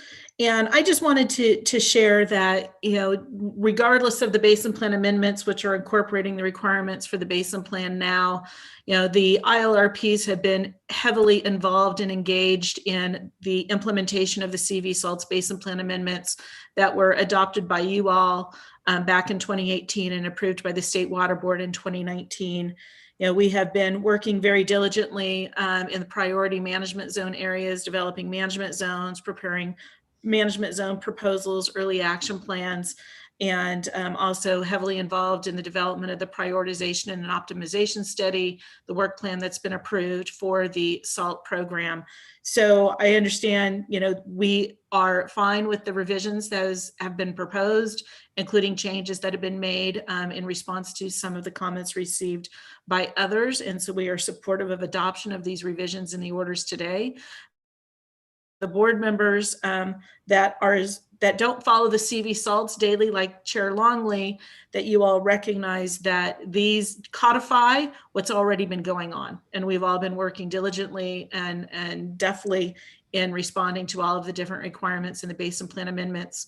And that is in addition to our other activities that we do under the Irrigated Lands Program, which is significant reporting and monitoring and development of groundwater protection values and targets, and so many different other components of the program.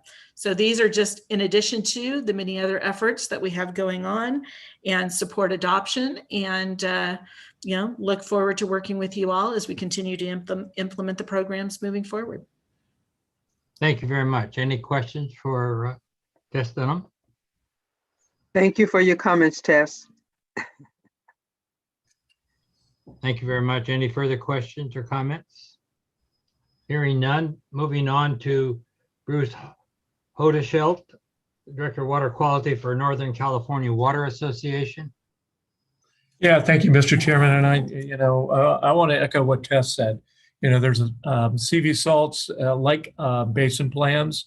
They're already acknowledged in our waste discharge requirements, whether they be the Delta RMP, whether they be the Clear Lake Nutrient TMDL in the Sacramento Valley case, or whether they're the diazinon and chlorpyrifos TMDL that are in the Sac Valley Coalition. Are in addition, the CV salts language that's been added are in addition. There's an awful lot of work that's going on as Tess referenced. And so I would just encourage you to remain active and engaged and informed on this as it moves forward.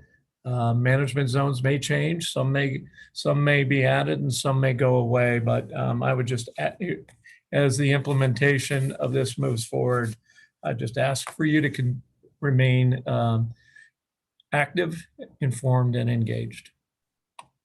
Certainly, Bruce, thank you for your many years of participation in this. You bring up a good point. We're learning as we go, and that brings with it change. Well, the hardest part is the implementation, right? Exactly. A dozen years of planning, and now you have 35 years of implementation ahead of you. And a lot of work to be done to get there. Thank you. Thank you very much. Any further comments or questions? Thank you, Bruce. I call now on Debbie Orrs, Community Water Center. Good morning, Chair and board members. And I have taken the oath. Thank you very much. So my comments are also on behalf of Clean Water Action and Leadership Council for Justice and Accountability this morning. I want to start by thanking staff for taking quite a number of our comments, as staff outlined earlier. However, we do continue to disagree with the regional board's approach to analyzing consistency with the state anti-deg policy. This dispute in part stems from the open question of law subject to pending litigation regarding the standard of analyzing maximum benefit to the people of the state of California in regards to irrigated agriculture. We disagree with the state board's guidance that the requirements for anti-deg and the requisite maximum benefit finding are less rigorous in the context of nitrate pollution caused by irrigated agriculture. Beyond the legal dispute, we again point out that the state board in the ESJ order noted that an anti-deg analysis must improve as data improves. We disagree with the characterization from earlier that there's not new data that has been previously contemplated or evaluated. We have significantly more data regarding impacts to drinking water than we did in 2012, including results from the on-farm domestic well testing requirement, which is showing about a third of wells, at least in some of the coalitions, are testing above the nitrate MCL. CV Salt Management Zone risk, CV Salt Management Zone risk mapping, gamma tools and data, which have come out in the last couple of years. And now the State Water Board needs analysis, which Board Member Doduk presented on this morning, which also includes identification of domestic wells that are at risk for nitrate contamination. Our ask here is not that onerous. The board must consider the available data and the risk to drinking water users, and consider the data in the context of each order when determining whether the order is consistent with the maximum benefit of the people of the state. Not just maximum benefit for irrigated agriculture. We must consider the impacts to drinking water users. Conducting such an analysis may not even require revisions to the orders themselves, though we have no way of knowing that without seeing the analysis. What it would do is better inform the regional board and the public regarding the impacts to waste discharge requirements before they are revised. Because this draft fails to analyze new data and conduct site-specific analysis in support of the proposed maximum benefit finding, they do not comply with the state anti-degradation policy. Thank you. Thank you very much. Comments or questions from board members?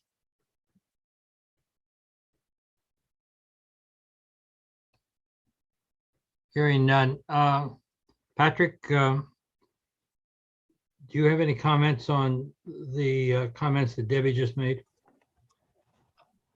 I think fundamentally, when we're talking about the anti-degradation requirements of the irrigated lands general orders, the board did make anti-degradation findings. And I think, as Debbie pointed out, the State Water Board agreed with those anti-degradation findings, said that they were appropriate for a landscape level regulatory program like the Irrigated Lands Regulatory Program. And I think there is absolutely something that is still subject to litigation. It hasn't been fully resolved whose approach to doing this type of anti-degradation is appropriate in these circumstances. I think that our findings are sufficiently robust to meet the State Water Board's thresholds. And I think certainly there is a difference of opinion that we respectfully disagree with the perspective taken by Community Water Center and Clean Water Action on these matters. You know, again, it is subject to litigation. We'll see how it comes out. But I do think that the overall import is that we have a robust regulatory program that is working to reduce nitrate loading over a long period of term. And the acknowledgement that there is going to be impacts to drinking water users and to drinking water resources while we work on that program, but that the overall trajectory of the program and the approaches taken under the CV Salts program is to the maximum benefit of the people of the state. And, you know, again, reasonable people can disagree as to that. I think that the proposed findings that the board is going to be making, again, are consistent with the board's past regulatory approach to this and are consistent with the guidance provided with the State Water Board and the precedential East San Joaquin order. Certainly, you know, I'd welcome Jessica to round that out, but that's my perspective on it. Again, reasonable minds can disagree. I think ultimately our approach is legally justifiable. You know, again, but certainly. And the needs assessment, which was just released, will that be included in any future assessments of impacts on water quality, insofar as it pertains to drinking water for communities? Can you repeat the question? So the needs analysis? The needs assessment, of course, was just released. The State Board needs assessment. And will that be included in any future assessment of impacts on drinking water quality that are made as part of any actions taken by this board? Well, I think the assessment will be, but the concept is the data that they used is we are working on getting all of the data together to consistently monitor impacts of drinking water sources. So we talked fairly extensively with the State Water Board about their data sources and on the economic ramifications that nitrate impacts will have on the communities dependent on groundwater as a source of drinking water. So I think in a word, yes, but just want to be absolutely clear as to what the request was. Thank you very much. And Dr. Longley? Yes. Just, from the non-legal perspective here, I think I don't want us to get too far sideways here with the comment was made that no anti-degradation analysis was done. And I think where we're at right now is we've looked at the data, our staff look at the data and deal with the data on a daily basis. We continue to get updates to reports, to groundwater assessment reports. We were reviewing that data as it comes in. And our position when we considered this wasn't that we hadn't reviewed the data and we didn't need to review the data. The position is the data we've gotten is consistent with what we know about the impacts of irrigated agriculture and knew when we did the anti-degradation analysis before. And so the question isn't whether or not there's new information. The question is whether or not that new information would lead us to a different conclusion under the anti-degradation policy, or a different conclusion of what best practicable treatment or control would be, or the maximum benefit to the people of the state. The new data suggests irrigated agriculture is still discharging nitrate. The new data suggests that discharge is causing degradation in some areas. And so there are new practices that we're aware of that would be a new best practicable treatment or control. And there's no new type of fertilizer being discharged that we weren't aware of in the first place, causing additional impacts. So I think that's where we, from the technical perspective, are approaching this. Thank you very much. Any questions, comments by board members? Not, we'll go on to the next card. David Corey, representing, I'm not quite sure who you're representing today. David, I would presume it'd be the coalition. I've sent David an unmute request. David represents the Central Valley Salinity Coalition, but he wears a number of hats. I'm not seeing a response, Dr. Longley. Okay, very good. That said, the board is now, well, first of all, before I go on further, is there anyone else, Mindy, has anyone else indicated that they desire to address this issue? No. Thank you very much. The board will now hear any closing remarks and recommendation from staff.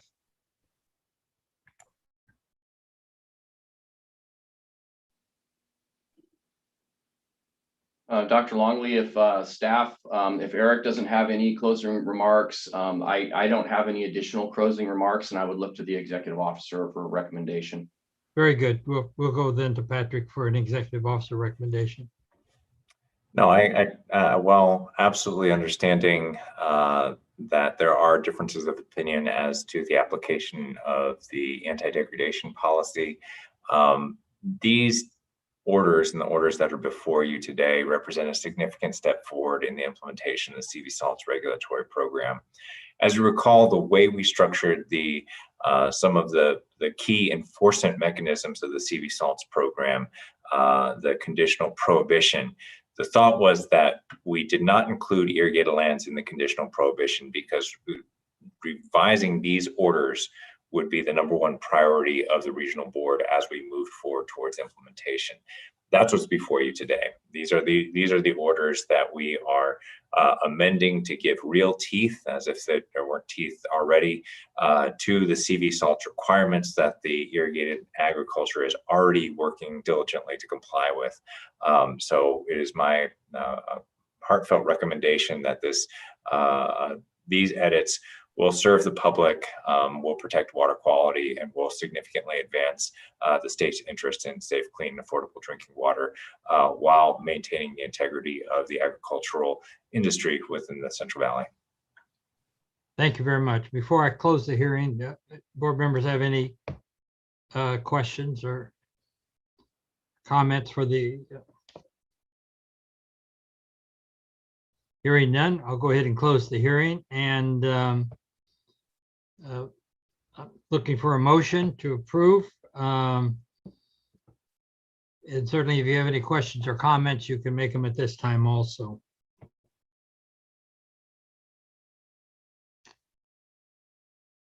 Do I have a motion? Well, Dr. Longley, I will make a motion, and I'll also say that, staff has done a good job in bringing this forward. And I continue to think that the coalitions that are working to deal with the salinity and nitrates, that they are coming forth with good faith efforts to address the issues. As Patrick mentioned a while ago, all of the issues with anti-degradate, I always get that word wrong. But all of the issues are not always addressed to where everyone is completely satisfied. But I think as far as what the board is concerned with, these issues are addressed here, and I will therefore make the motion to approve of the consideration, approve of the order as presented. Thank you very much. Do I have a second? I'll second that, Dr. Longley. Thank you very much. The motion has been moved and seconded. Call the roll, please. Board Member Bradford, Yes. Board Member Brar, Yes. Board Member Kadara, Yes. Board Member Yang, Yes. Board Member Aptis, Yes.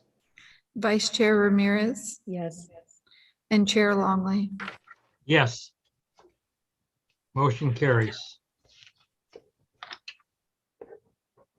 We'll move now to agenda item 11, strategic planning. At this time, the board will continue discussion on long-term strategic planning. Today, we'll be hearing a summary of a stakeholder engagement workshop that was conducted on March 19th. The board strategic planning work group composed of myself and board member Bradford were present for this workshop. This is an information item only and will be taken, although the board may ask questions and provide direction to staff. This item will begin with comments from interested persons. Each interested person will be given 3 minutes to address the board on strategic planning. This is item 11, and we have a number of cards I see.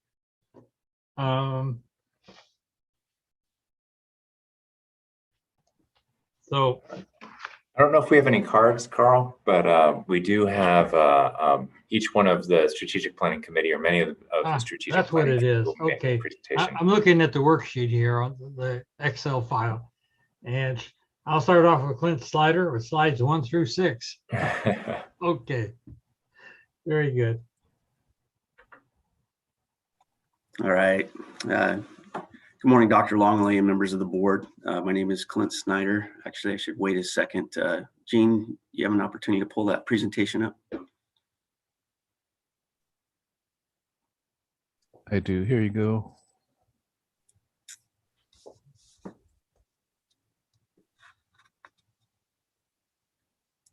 All right, thank you. Again, my name is Clint Snyder. I'm an assistant executive officer with the Central Valley Water Board's Reading office. The purpose of today's presentation is provide a board an overview of our March 19th virtual strategic planning workshop. The workshop was well attended and provided fruitful discussion, several topics highlighted by stakeholders through our online survey that was circulated between January and February of this year. Next slide. The workshop's planning and facilitation team included Dr. Longley, board member Bradford, Patrick Palupa, and Lisa Butler, executive facilitator with Stantec.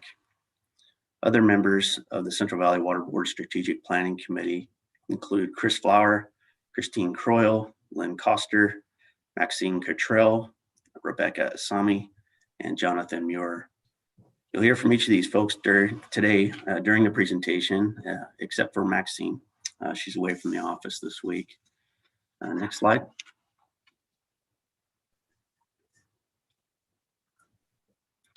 A couple things I want to note here. First, the workshop was really made possible because Patrick was able to capitalize on an existing but expiring state board facilitation contract. That gave us just a few weeks to button up the survey results that I mentioned previously, and to work with Stantec, our contractor, to plan, design, and hold the workshop prior to the April 1 expiration date. We're very appreciative of Patrick's efforts and those of Stantec in making this workshop possible for the committee. Second, I also want to thank Holly Martin and Jean Coughlin, both with our IT division, for all of their last minute work on the back end to make this workshop possible.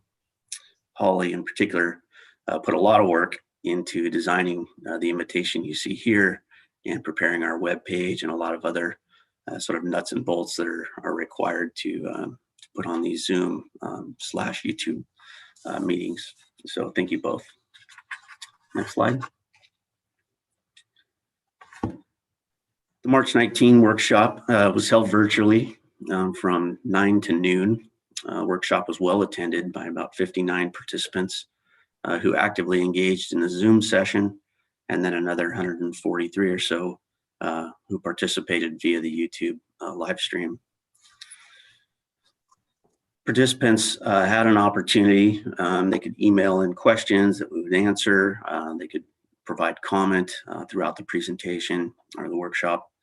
We had the chat feature going that allowed us an opportunity in real time to communicate with folks as conversations were occurring, and then also to collect that information in hopes that it will help the board inform its decision in terms of how the strategic plan is developed.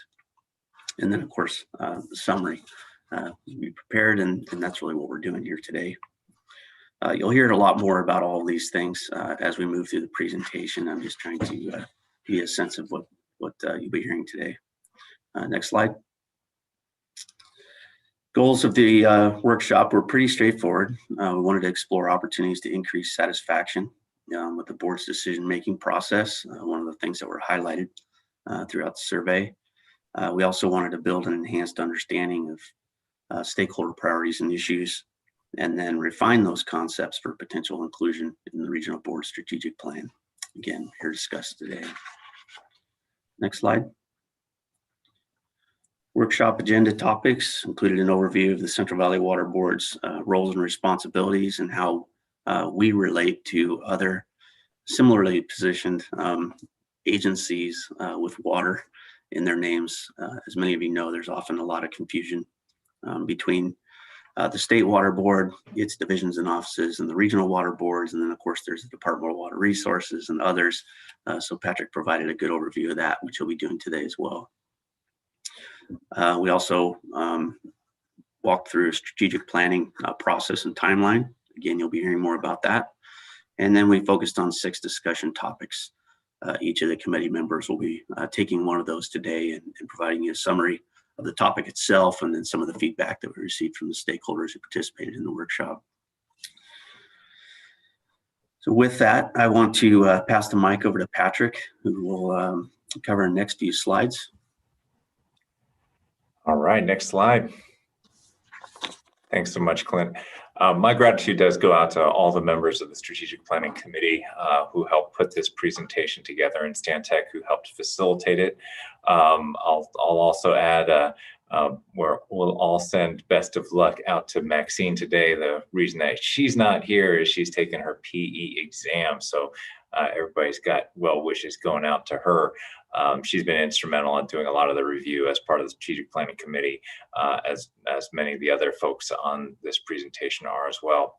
We started off with a little bit of a discussion about how the regional boards fit into the whole ecosystem of regulatory agencies and natural resource agencies within the state of California.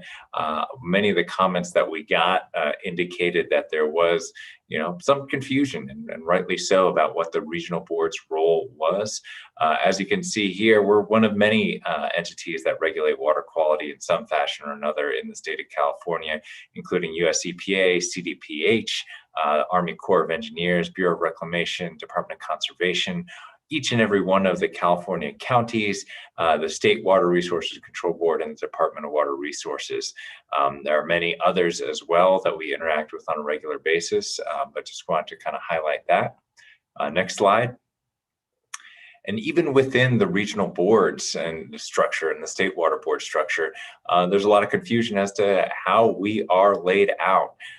The 9 regional water quality control boards are themselves independent boards, but the State Water Resource Control Board sets statewide water quality policy, also regulates drinking water, has their division of financial assistance and their division of water rights.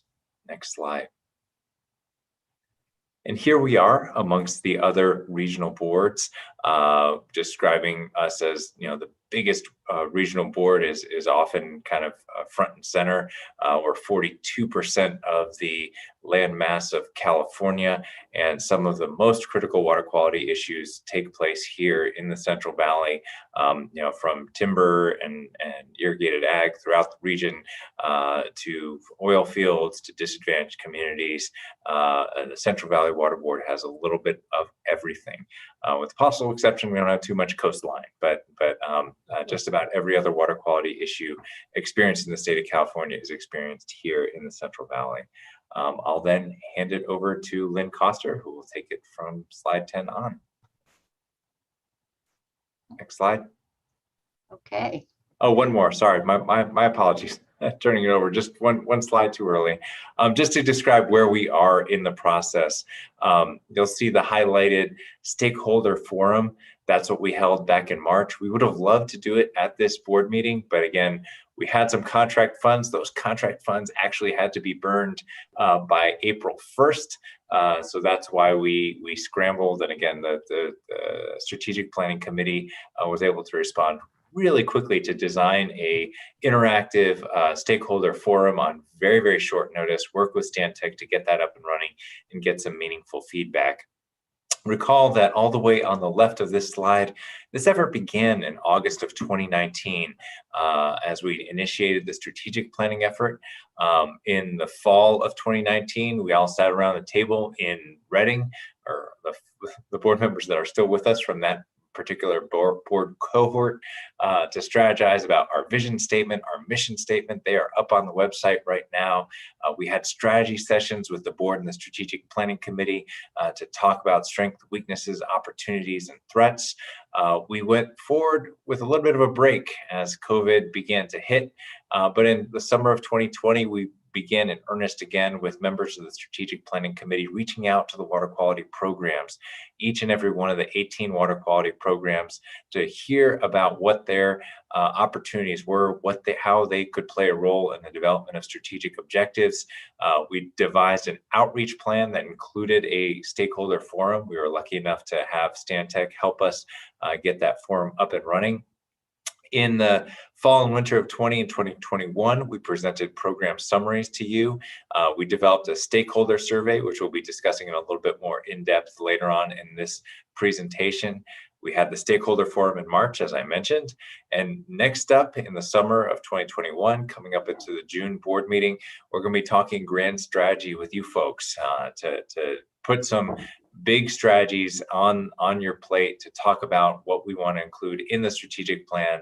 And then coming into hopefully in August, possibly could be delayed a little longer. You know how these things are.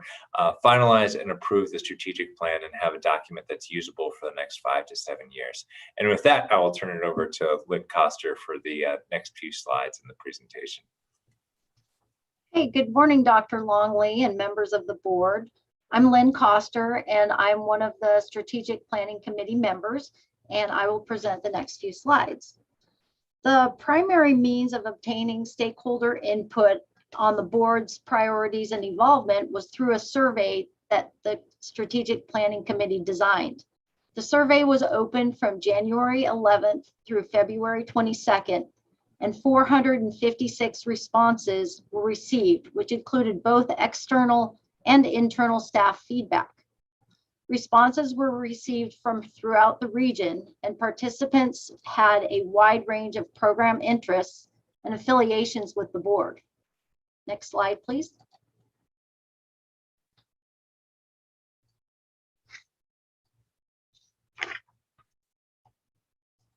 One of the strategic planning survey questions asked respondents what water quality issues are the highest priority for the Central Valley Water Board to address in the next 5 to 7 years. 26 proposed water quality issues were listed in the survey, and respondents were asked to rate each issue as essential, a high priority, medium priority, low priority, or not a priority. Respondents also had an opportunity to add issues that were not on the list. There were 326 responses to the question. The attached bar graph shows the responses that were ranked highest as essential or high priorities. The top 6 essential priorities identified in the survey and shown in green on the graph are addressing the impact of climate change and drought on water quality, working to reduce the cost of compliance, long-term salinity management, requiring cities to clean up trash in their storm sewers, implementing the CV salts nitrate control program, and studying the cost of compliance. The graph also shows the top issues that respondents selected as a high priority, shown in blue. As you can see, many of those issues are the same as the top essential issues. Next slide, please. After we reviewed the results of the survey, we identified some gaps in the information and topics that were the focus of the workshop in order to further understand stakeholder priorities and issues and how we can better engage with them.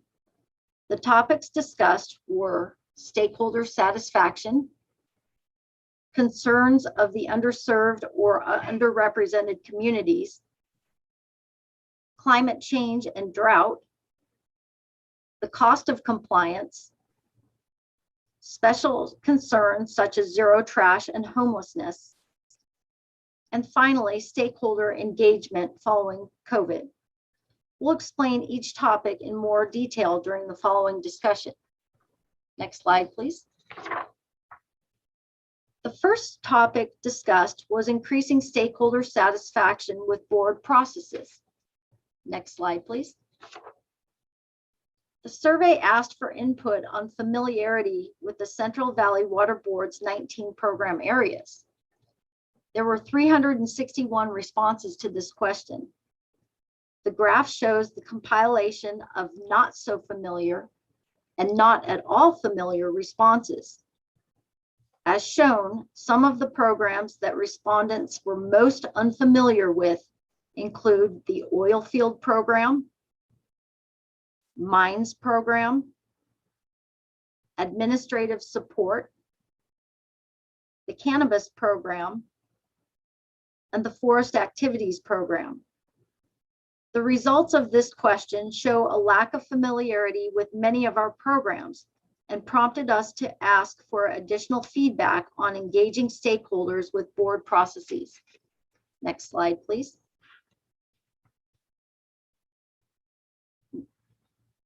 The input received from workshop participants suggested that an increase in satisfaction with board processes could be achieved by ensuring stakeholder input was solicited at all points of a review process, including an opportunity for comments on late revisions. Participants encouraged more interactive stakeholder engagement and commented that it would be more beneficial if stakeholders had an opportunity to provide input during the drafting phase as well.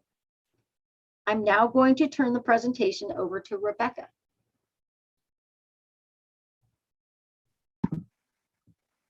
Thank you. Good morning, Chair Longley and members of the board. I'm Rebecca Sami. I'm an engineering geologist in the Fresno office. The second topic we discussed during the workshop was addressing the concerns of underserved and underrepresented communities. And what we wanted to learn from participants during the workshop is, what are we doing well and where do we need to improve? Next slide. So a significant portion of survey respondents, about 20%, identified as being from disadvantaged or severely disadvantaged communities. And written responses to the survey included suggestions such as, please provide more resources to decentralized communities and disadvantaged communities, and provide safe and affordable drinking water to disadvantaged communities. Also, many respondents from the EJ community indicated the following should be priorities in our work: allocating more resources to enforcement, addressing the impacts of climate change and drought, developing ways to more effectively address the needs of the environmental justice community, and allocate more resources to preserving the Delta's water quality. Next slide, please. We asked survey respondents what they thought we were doing well and what they thought we were not doing well. The things we were told we were doing well include communication, protecting water quality, running our programs, and being transparent.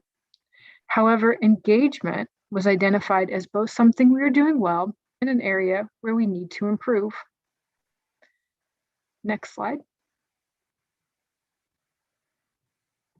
Some of the points and suggestions brought up by participants during the workshop was: ensure that webinars or other activities are more inclusive for those that speak other languages, particularly Spanish.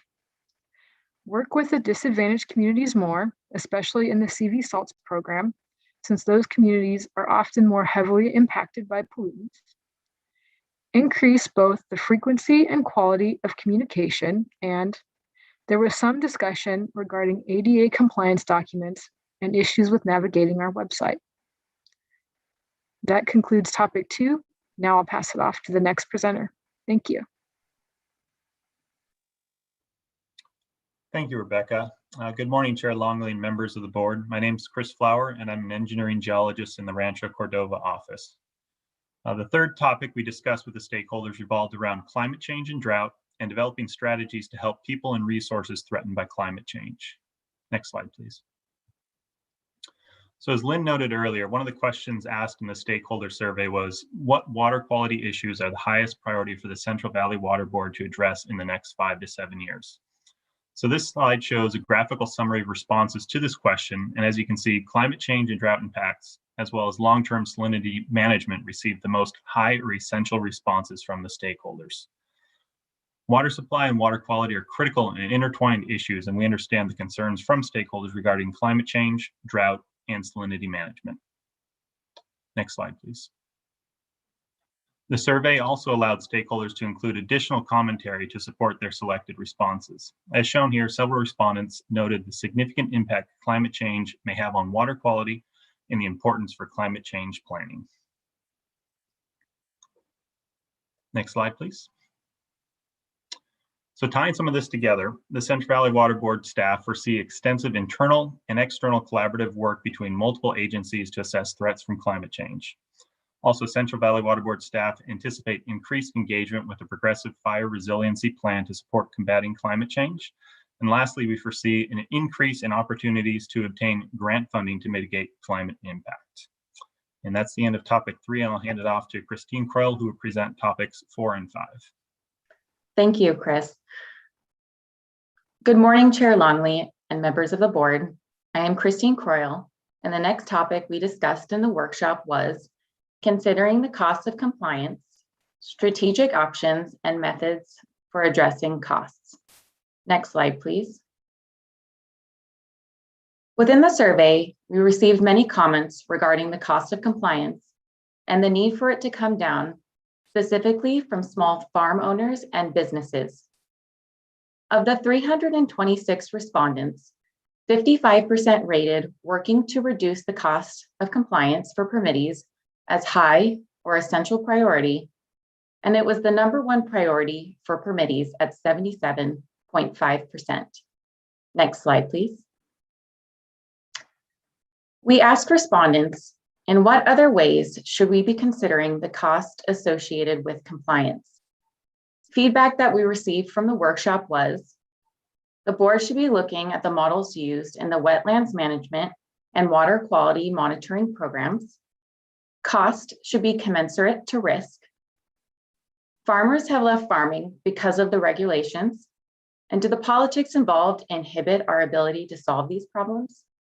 And lastly, agencies should prioritize getting staff out in the field. Specifically, they want board staff to understand the day-to-day struggle of the regulated community. Next slide, please. The next topic we discussed in the workshop was rethinking approaches to special water quality concerns, homeless encampments, and the goal of zero trash. Next slide, please. Within the survey, we had approximately 90% of respondents stating that allocating more resources to address water quality concerns related to homeless encampments was a medium to essential priority. On the left-hand side of the slide, you can see a photo from the Steelhead Creek cleanup project that our agency collaborated on. Next slide, please. Where our authority lies with homeless encampments is we have a couple of avenues to pull leverage from to address these issues. We have multiple separate storm sewer system permits, commonly known as MS4 permits. We have some enforcement orders, such as cleanup orders to property owners and managers. And lastly, we have collaborative efforts, such as the Steelhead Creek cleanup project I mentioned on the last slide. This project involved working with several agencies, such as the American River Flood Control Agency, the local reclamation district, and the Sacramento County Sheriff's Office, just to name a few. The project removed 120,000 pounds of trash from the waterway. At the end of the day, the challenge with homeless encampments is the board has limited resources or funding and has limited leverage. Next slide, please. We asked the respondents how they felt about the Central Valley Water Board's efforts to aid the homeless and minimize some of the possible negative effects of homeless encampments, including increases in trash pollution. In response to the comments received during the workshop, we noted that the jurisdiction related to homelessness issues is incredibly complicated. All participants understood that increases in trash pollution were unacceptable, and there was a potential follow-up on a trash offset program. I will now turn the presentation over to Chris.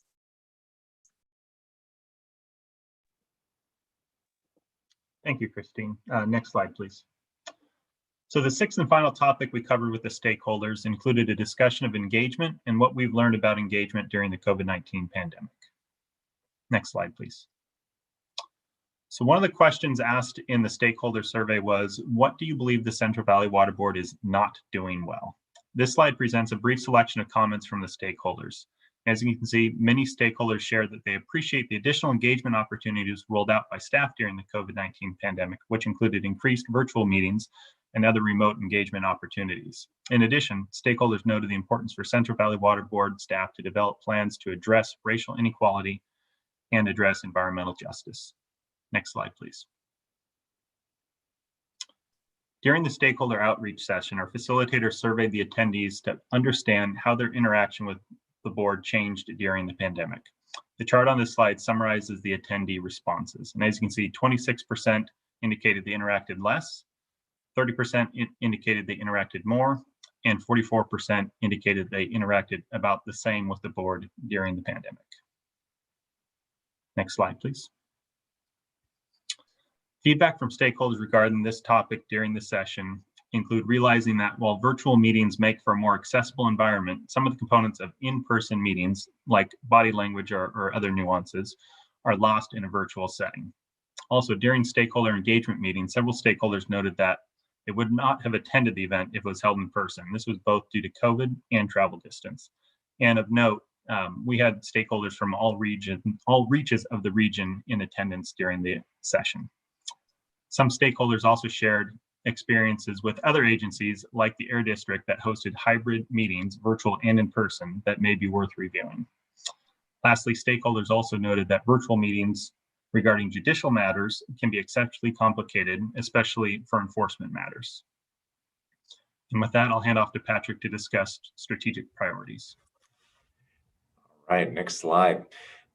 So I think the challenge in any strategic planning effort is to boil down all of the comments, all of the input, and all of the research that you've done into a series of kind of strategic pillars that will inform just about all the work that the board will be doing in the years to come.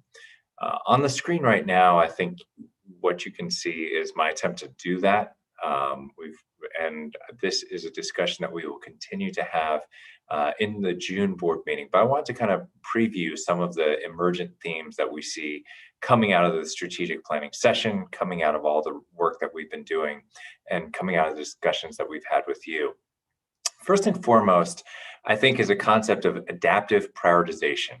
And really that encompasses a lot of the cost of compliance issues, that encompasses a lot of the issues related to prioritization of water quality issues. It means tailoring permits, enforcement, and planning efforts based on a threat to water quality. That requires every one of the water quality programs to look hard at where they are spending staff time and ask tough questions about whether that is the most valuable use of staff time, specifically with a keystone of, is this going to have a positive effect on water quality? Or potentially this thing needs to be downshifted because it's not really having a positive effect on water quality. I think that's a great kind of yardstick to help keep our costs low for the dischargers, and to also focus our efforts in those areas where we can have the greatest impact. One other emerging issue is strategic engagement with underserved and underrepresented communities. I think that's something that we've heard very, very vociferous support from the board to take these issues on. In our internal discussions especially, we see this as an emerging priority issue, that the board has to meet communities on the level that they talk with, where they are, in a very strategic manner. And I think that the strategic manner is an important component there. We can't just broadcast what we're doing to these communities and expect them to sort through and spend the time on those issues that are most meaningful to them when they're bombarded with emails. Instead, we want to really kind of call them out and say, hey, this is something that we think is of particular interest to you. Let's meet on your turf. Let's talk about these issues, where you live and what's affecting you. We've made a lot of strides in doing that through the pandemic, but I think, you know, even the issue that Chris just talked about how the COVID-19 protocols impose some limitations on these efforts, we're hearing that loud and clear, you know, even particularly from disadvantaged communities and from tribal groups that say, you know, we really want to get your staff here in our region, in our area. And I think that's something that we'll be committed to as we unfurl roll out the strategic plan and as we roll out these programs in a post-COVID world. Third, I don't think we have all the solutions to climate change. You know, I think that there's a lot of good momentum developed on many, many different program levels to deal with the issues faced by our facilities that are dealing with the effects of climate change. And this includes POTWs that are switching one water supply to a more saline water supply as wells dry up, as surface water becomes less readily available. We're dealing with it certainly in a large respect with wildfires and increasing curtailments. And so there's a lot of water quality nexus with climate change. But I think it's important to have that all those different efforts that are ongoing in all of our 18 different program areas kind of consolidated in a dashboard or a portal to really communicate to the public and even to communicate internally on all the efforts that we're engaging with.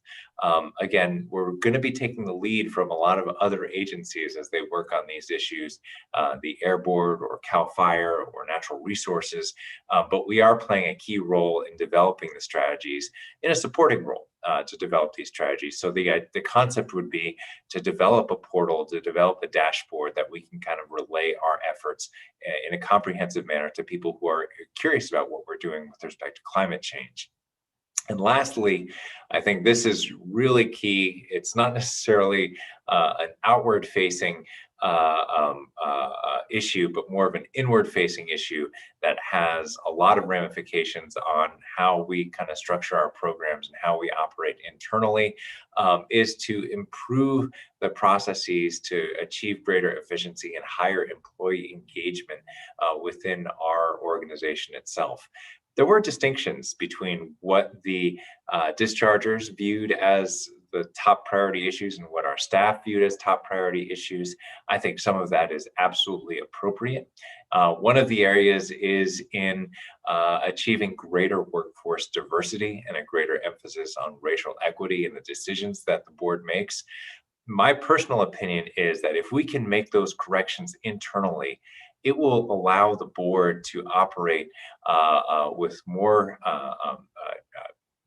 validity, with more genuineness, and with more trust in the communities that it serves. And while that may not be visible to the dischargers at the front end, I think that will have positive effects for years to come if we continue to work on those efforts internally. So those are a few of the draft strategic priorities that we will be discussing with the board in June. We're going to have a more robust discussion and certainly invite the public and other folks to comment on these. But I just wanted to kind of preview them to get your creative juices flowing as we kind of work forward with what we'll be talking about in June. Next slide. And so this is kind of what's next on the horizon. I teased this a bit earlier. In June, we'll be talking about strategic priorities. We will be drafting the strategic plan over the summer, and by we, the strategic planning committee with input from the strategic planning working group. We have some timelines that are already coming upon us to develop that strategic plan if we want it to be fully reviewed by the public and by dischargers in time for August. And if everything goes according to plan, consideration of the strategic plan at the August board meeting. And with that, I'll conclude the presentation and specifically invite Carl and Mark to comment on this because they participated in this session as members of the strategic planning work group and were really a valuable resource as we kind of developed the protocols and the procedures that we use to query the public and to conduct the strategic planning session. So over to you, and certainly input from any board member would also be appreciated as we kind of work on these efforts. Thank you, Patrick. Certainly, I want to comment on staff's involvement. It's been outstanding. I think the information that's been gathered is very revealing and useful. And with that, I'd like to say that those items are hard items to crack. You've talked about the issue with climate change. Certainly, we don't have all the answers to that. We've done a lot of discussion on salt already. I find the trash item and homelessness to be unique. The board has issues on stormwater as an example, on trash that gets into the drains. Not only this board, but other boards throughout the state have commented on that. But I think it's correct to point out that we do have limited tools. If you don't get local involvement, you're not going to find solutions to homelessness. So that comes down to how well we can coordinate with local communities. And also, unfortunately, how well we're compensated or not compensated for carrying out those activities. So in that respect, we also have to take a lead from the state board since they control the purse strings. And how well we can work with the state board in getting the necessary funding to be able to carry out these activities becomes very important. Mark, do you have comments? Yeah, I mean, I'd echo the great work the committee did, and also like to point out that Patrick and Clint were good leaders in this process because there's a lot of distractions, obviously, for staff that would detract from the strategic planning process. And I'm frankly very amazed at how much got done in a very short period of time, especially leading up to the public meeting. And bringing the facilitator on board was obviously a really great asset. But really, it all really boils back down to the committee and to your leadership, Patrick and Clint. So I appreciate that. Yeah, and echoing what a lot of the issues that were summarized are, I think on the homelessness and trash issue, we're such a small cog in the wheel, but there's a little bit of leverage there with the MS4 permitting process, and maybe we could try to emphasize that a little bit. It just, a lot of concern was expressed by the participants about the cost of compliance, obviously, and it just becomes the triage process of reducing costs without increasing the risk to the waters of the state. So that's such an enormous issue. I felt for the small farmers that pointed out that, you know, a lot of their colleagues have gone out of business.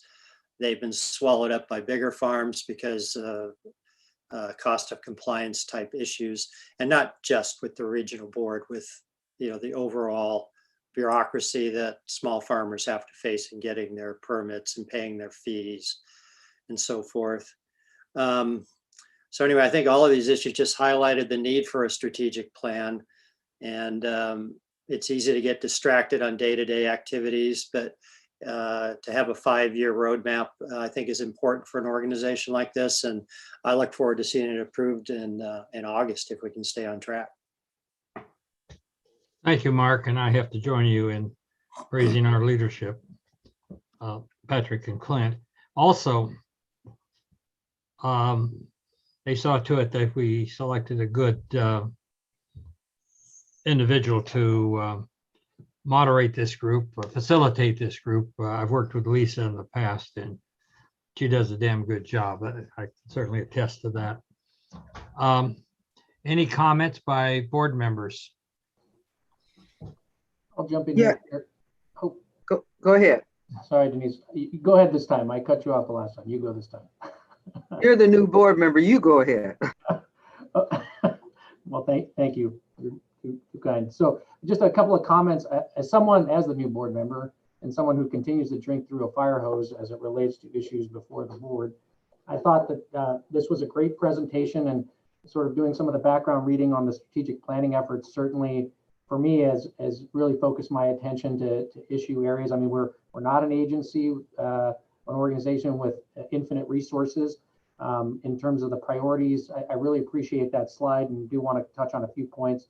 In terms of adaptive prioritization, you know, across all regulatory programs, I think that seems like a really important component of any strategic plan. Again, the most benefit, you know, the most good for the most effort, I guess, that brings benefits to obviously water quality. And certainly I agree that I think what adaptive prioritization is saying, it's not a one size fits all approach as it relates to these various regulatory programs. So I really looking forward to obviously learning more about that. On the trash and homelessness issue, yeah, obviously the issues around homelessness are complex. But as someone who actually lives, and I've lived for three generations of my family have lived next to Steelhead Creek, and do appreciate the efforts along that, you know, small geographic area. It's pretty impacted. And from an environmental justice standpoint, I feel that there are socioeconomically depressed areas that I think are bearing the brunt of the homelessness issue. And I do feel that insofar as, you know, again, not fully appreciating the scope, but, you know, understanding a little bit about the MS4 permitting process, if there is any leverage, at the very least, to be able to spread some of the cost that is really borne by a very small geographic area. It's pretty bad there in the Del Paso Heights area of Sacramento, the various canals that feed into Steelhead Creek. It's pretty sad what the condition of that is. In terms of the cost of compliance, very sensitive, coming from a farming background. You know, regulatory burdens are many. It's not just the water board, and do agree that I've seen folks, you know, phone it in. Frankly, it's death by 1,000 cuts. And so something to be aware of, but we also live in an age where we as a society have determined that we value certain thresholds for the environment. And so I think it's a matter of finding that balance. It's can't be a free for all, obviously. And it does feel like there's a robust stakeholder involvement here. And I hope that obviously continues to drive the formation of sort of what our priorities are as far as the strategic plan. So I do appreciate that. So anyway, with that, I'll stop and thank you. Thank you for that input. In the fall, you have me thinking. In October, typically we have the Water Quality Coordinating Committee meets. That's prescribed by law. The Water Quality Coordinating Committee is all regional board members within the state, and the state board participates also. The chairs have input to the putting together the agenda for that. And I'd like to ask this generally to the board members here today. Is this a topic that you would like to see? Is the homeless issue a topic that you would like to see on the agenda for that meeting? We could discuss it with state board members in the room, so to speak. Or is that, are there yes, other Dr. issues?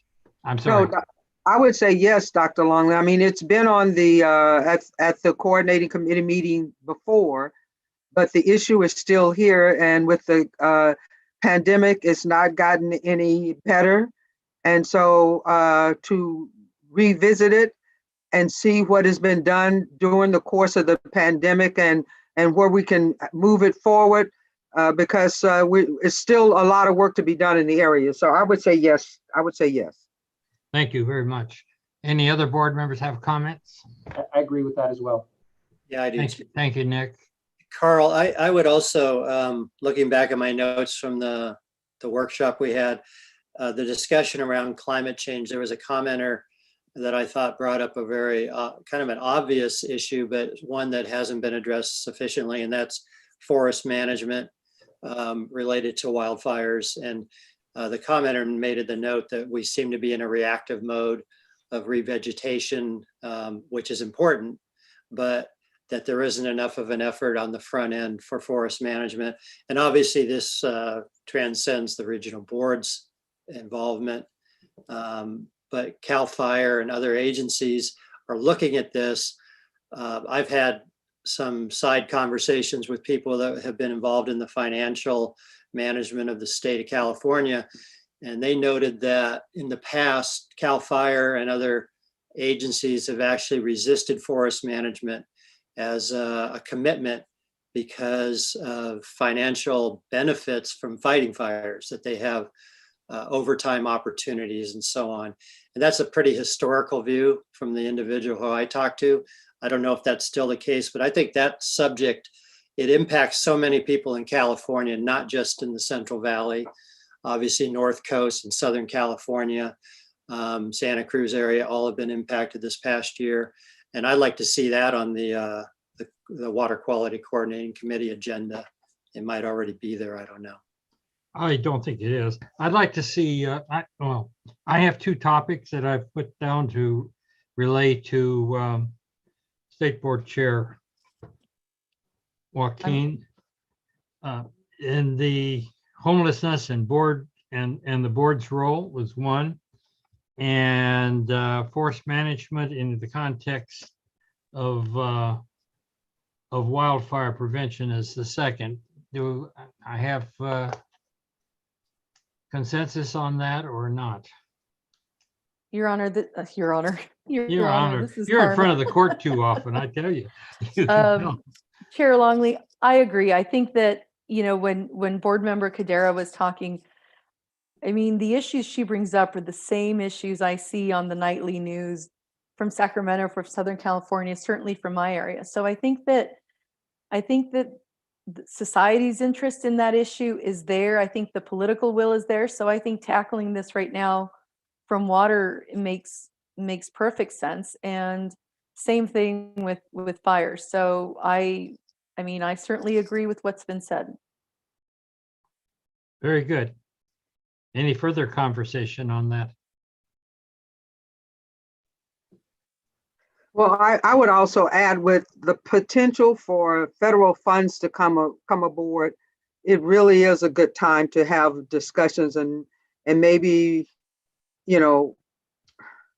reprioritize what can be done and what agencies can be involved. And from, like I said, I think we discussed this at the last WQCC or the year or two before, but there's the potential that we can really kind of hone in on some areas now with funding coming down the pipe. Maybe there's some more things that we can do from our end to help move it forward. Our primary concern is water quality, of course, but as long as there's a homelessness in the areas where they are impacting water quality. So this is the opportunity. Good. So I will include those three on my list. The homeless issue, the forest management issue, the federal funding issue, unless I hear concerns from any of the board members. Okay. Any further comments by board members today? Any input on the issues that were raised? Well, Dr. Longley, I will just say that I think it was a very good strategic planning effort. One thing that I noticed in the whole process and the surveying, it talked about areas where there was improvement that was needed, but I didn't see anywhere where it said that we were on the wrong track or we had not been doing what needed to be done. So that's kudos to the board, and that efforts are there. I mean, needing to improve is great, but I didn't see it go so far to the other end of the spectrum. So that's good. And a particular example is that where it talked about what was going well, engagement was going well, and needed to improve engagement, meaning it's happening, but don't stop it and continue to find ways to reach out and educate and engage the residents, especially the underserved population. So many times we talk about doing things and we reach those that have an ear and understand, but the ones that are most impacted, they don't have an understanding, but they just know they're impacted. So continuing to find ways to deal and involve and engage and educate that segment of the population only strengthens our way of making sure they are inclusive in this process. And when that happens, the results often benefit them. So, that's what I would say there. And I think we're definitely moving in the right direction in this process. Thank you very much. And thanks to the team, board member Bradford and Dr. Longley for your work, and as well as staff and working with us on this. Thank you so much. Thank you very much, Denise. Any further comments by board members on today's presentation on strategic planning? Okay, are there, Mindy, are there, I don't see any, yes, John, go ahead. Yeah, I'd like to comment on the strategic planning as well. First, I would like to thank the committee for putting your thoughts and efforts into this strategic planning survey. I think it's a very critical survey and work that needs to be done, and continue to strive to get feedback from our underserved community. As a individual that are from that community, there is definitely a substantial amount of voiceless out there that are being impacted, but don't know how to voice their concerns and their needs to us or to other boards across the state. With that said, I think that Patrick has addressed some critical points along with his staff, but the point here is that we certainly have to reach out to them one way or another to get their feedback in the really raw way in terms of in person, and because a lot of them they need us to outreach to them and not the other way around. And as much need as they need our helps, they for some reason feel like they're straying and cannot reach to us. And that's just the typical norm that I have experienced as a individual that from that community. You feel so strained down and you just feel like you're helpless. And a lot of time you don't know where to reach out to. So with that said, I would like to extend my help in any way. If you guys need anything, in terms of involvement or ideas, I'll be more than willing to join this committee. Thank you so much for all the work that you do, and look forward to hearing more of the future survey and communication. Thank you. Thank you, Sean. Any further comments? And while I wait for, I know how difficult it is sometimes to find those controls. While I wait for that, Mindy has, I don't believe there's anybody else that's on the spreadsheet, but has anyone sent you an email indicating their No. desire to talk? No, nothing. And if there's anybody listening to this meeting that's part of the meeting, please, that wishes to talk, please raise your hand.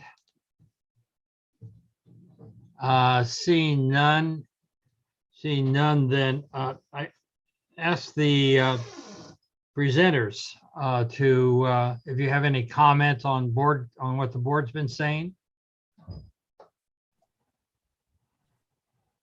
Nothing other than we've been listening and we'll be talking to you again in June. Good. Well, we look forward to that in June. Very good. With that, then we'll move on to the next agenda item.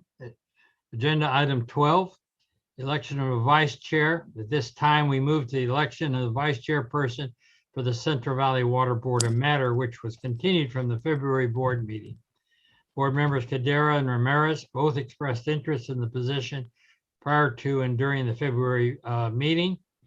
We'll go ahead with discussion and nomination and voting for the vice chair position.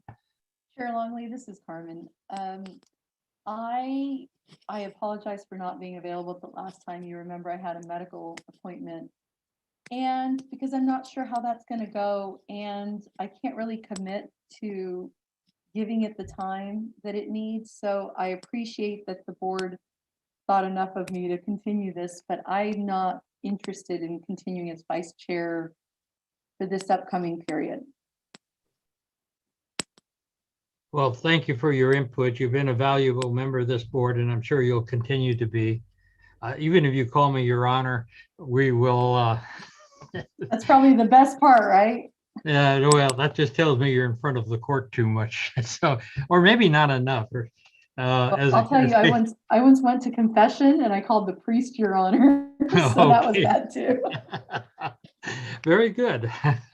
At any rate, we'll move on then. And do I have nominations for anyone else for the position of vice chair of this board?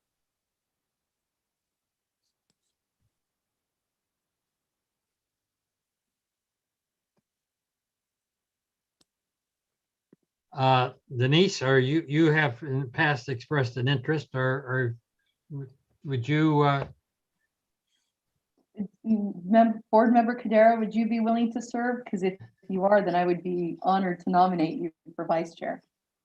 I'm always willing to serve in whatever capacity. I've never wanted to be chair, but representing the board, being a backup to Dr. Longley, and standing in the gap wherever I can, I'm willing to do that.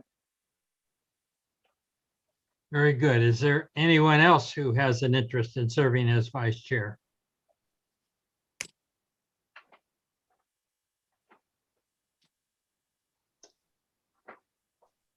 Carmen, if you will make the nomination. So I would it would be my honor to nominate member Denise Cadera as vice chair of the Central Valley Regional Water Board, Region 5. And I'll second that nomination. Is there any further discussion? Thank you, Denise. And thank you, Carmen, for your past Thank year. Oh, I think I'm that back in this the hot position- seat. I'm back Yeah, in the I hot think seat. this, I think the vice chair has the potential to be a very influential and powerful contribution. Not that individually we can't, but I just don't have the time to put into it. And in the future, I just don't see that I can turn it into what it can be. So I also thank you, Denise, because I think you already put in a lot of time.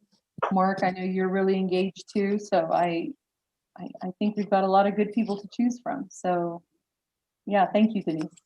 Well, one thing that's come out of this, Carmen, is that you have a lot of clients that depend upon you. And certainly, I understand the conflicts that you have. Certainly representing your clients is a commitment that you have to certainly give a lot of attention to. Mhm. With that said, is there any further discussion?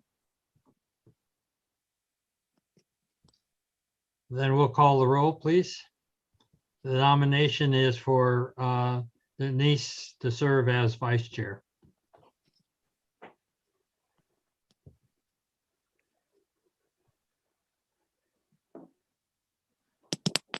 Indy, could you call the roll, please?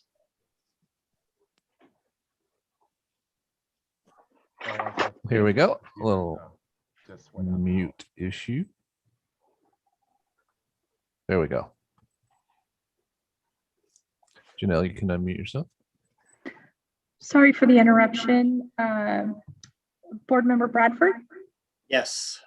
Board Member Brar, Yes. Board Member Kadara, Yes. I guess. Board Member Yang, Yes. Board Member Abdis, Yes. Vice Chair Ramirez, Yes. Chair Longley. Yes. Congratulations, Denise. Yes, thank you, Dr. Longley, and thanks to the board members for giving me this opportunity again.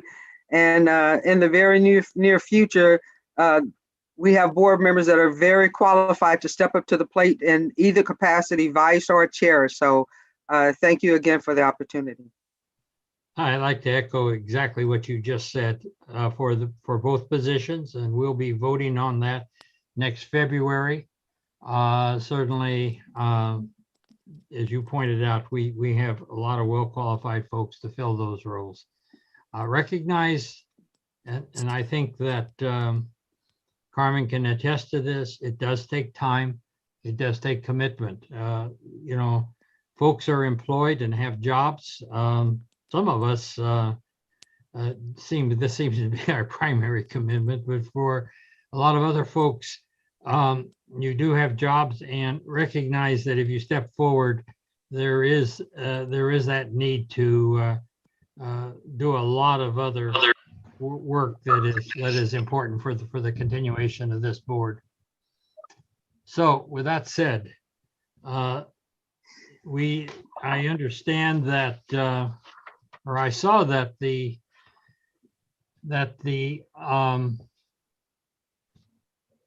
meeting today, the separate meeting today for a closed session was canceled.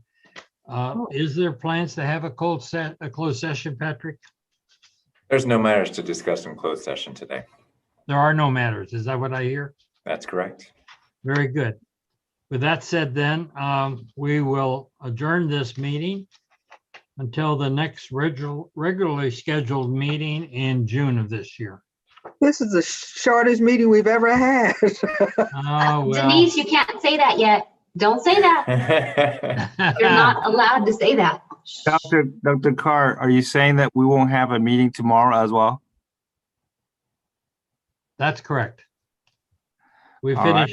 finished the agenda, and you know, this is kind of a first because I go back as an example. We'll be hearing at the next meeting or the August meeting, I'm not sure which, from Sacramento Regional Sanitation District.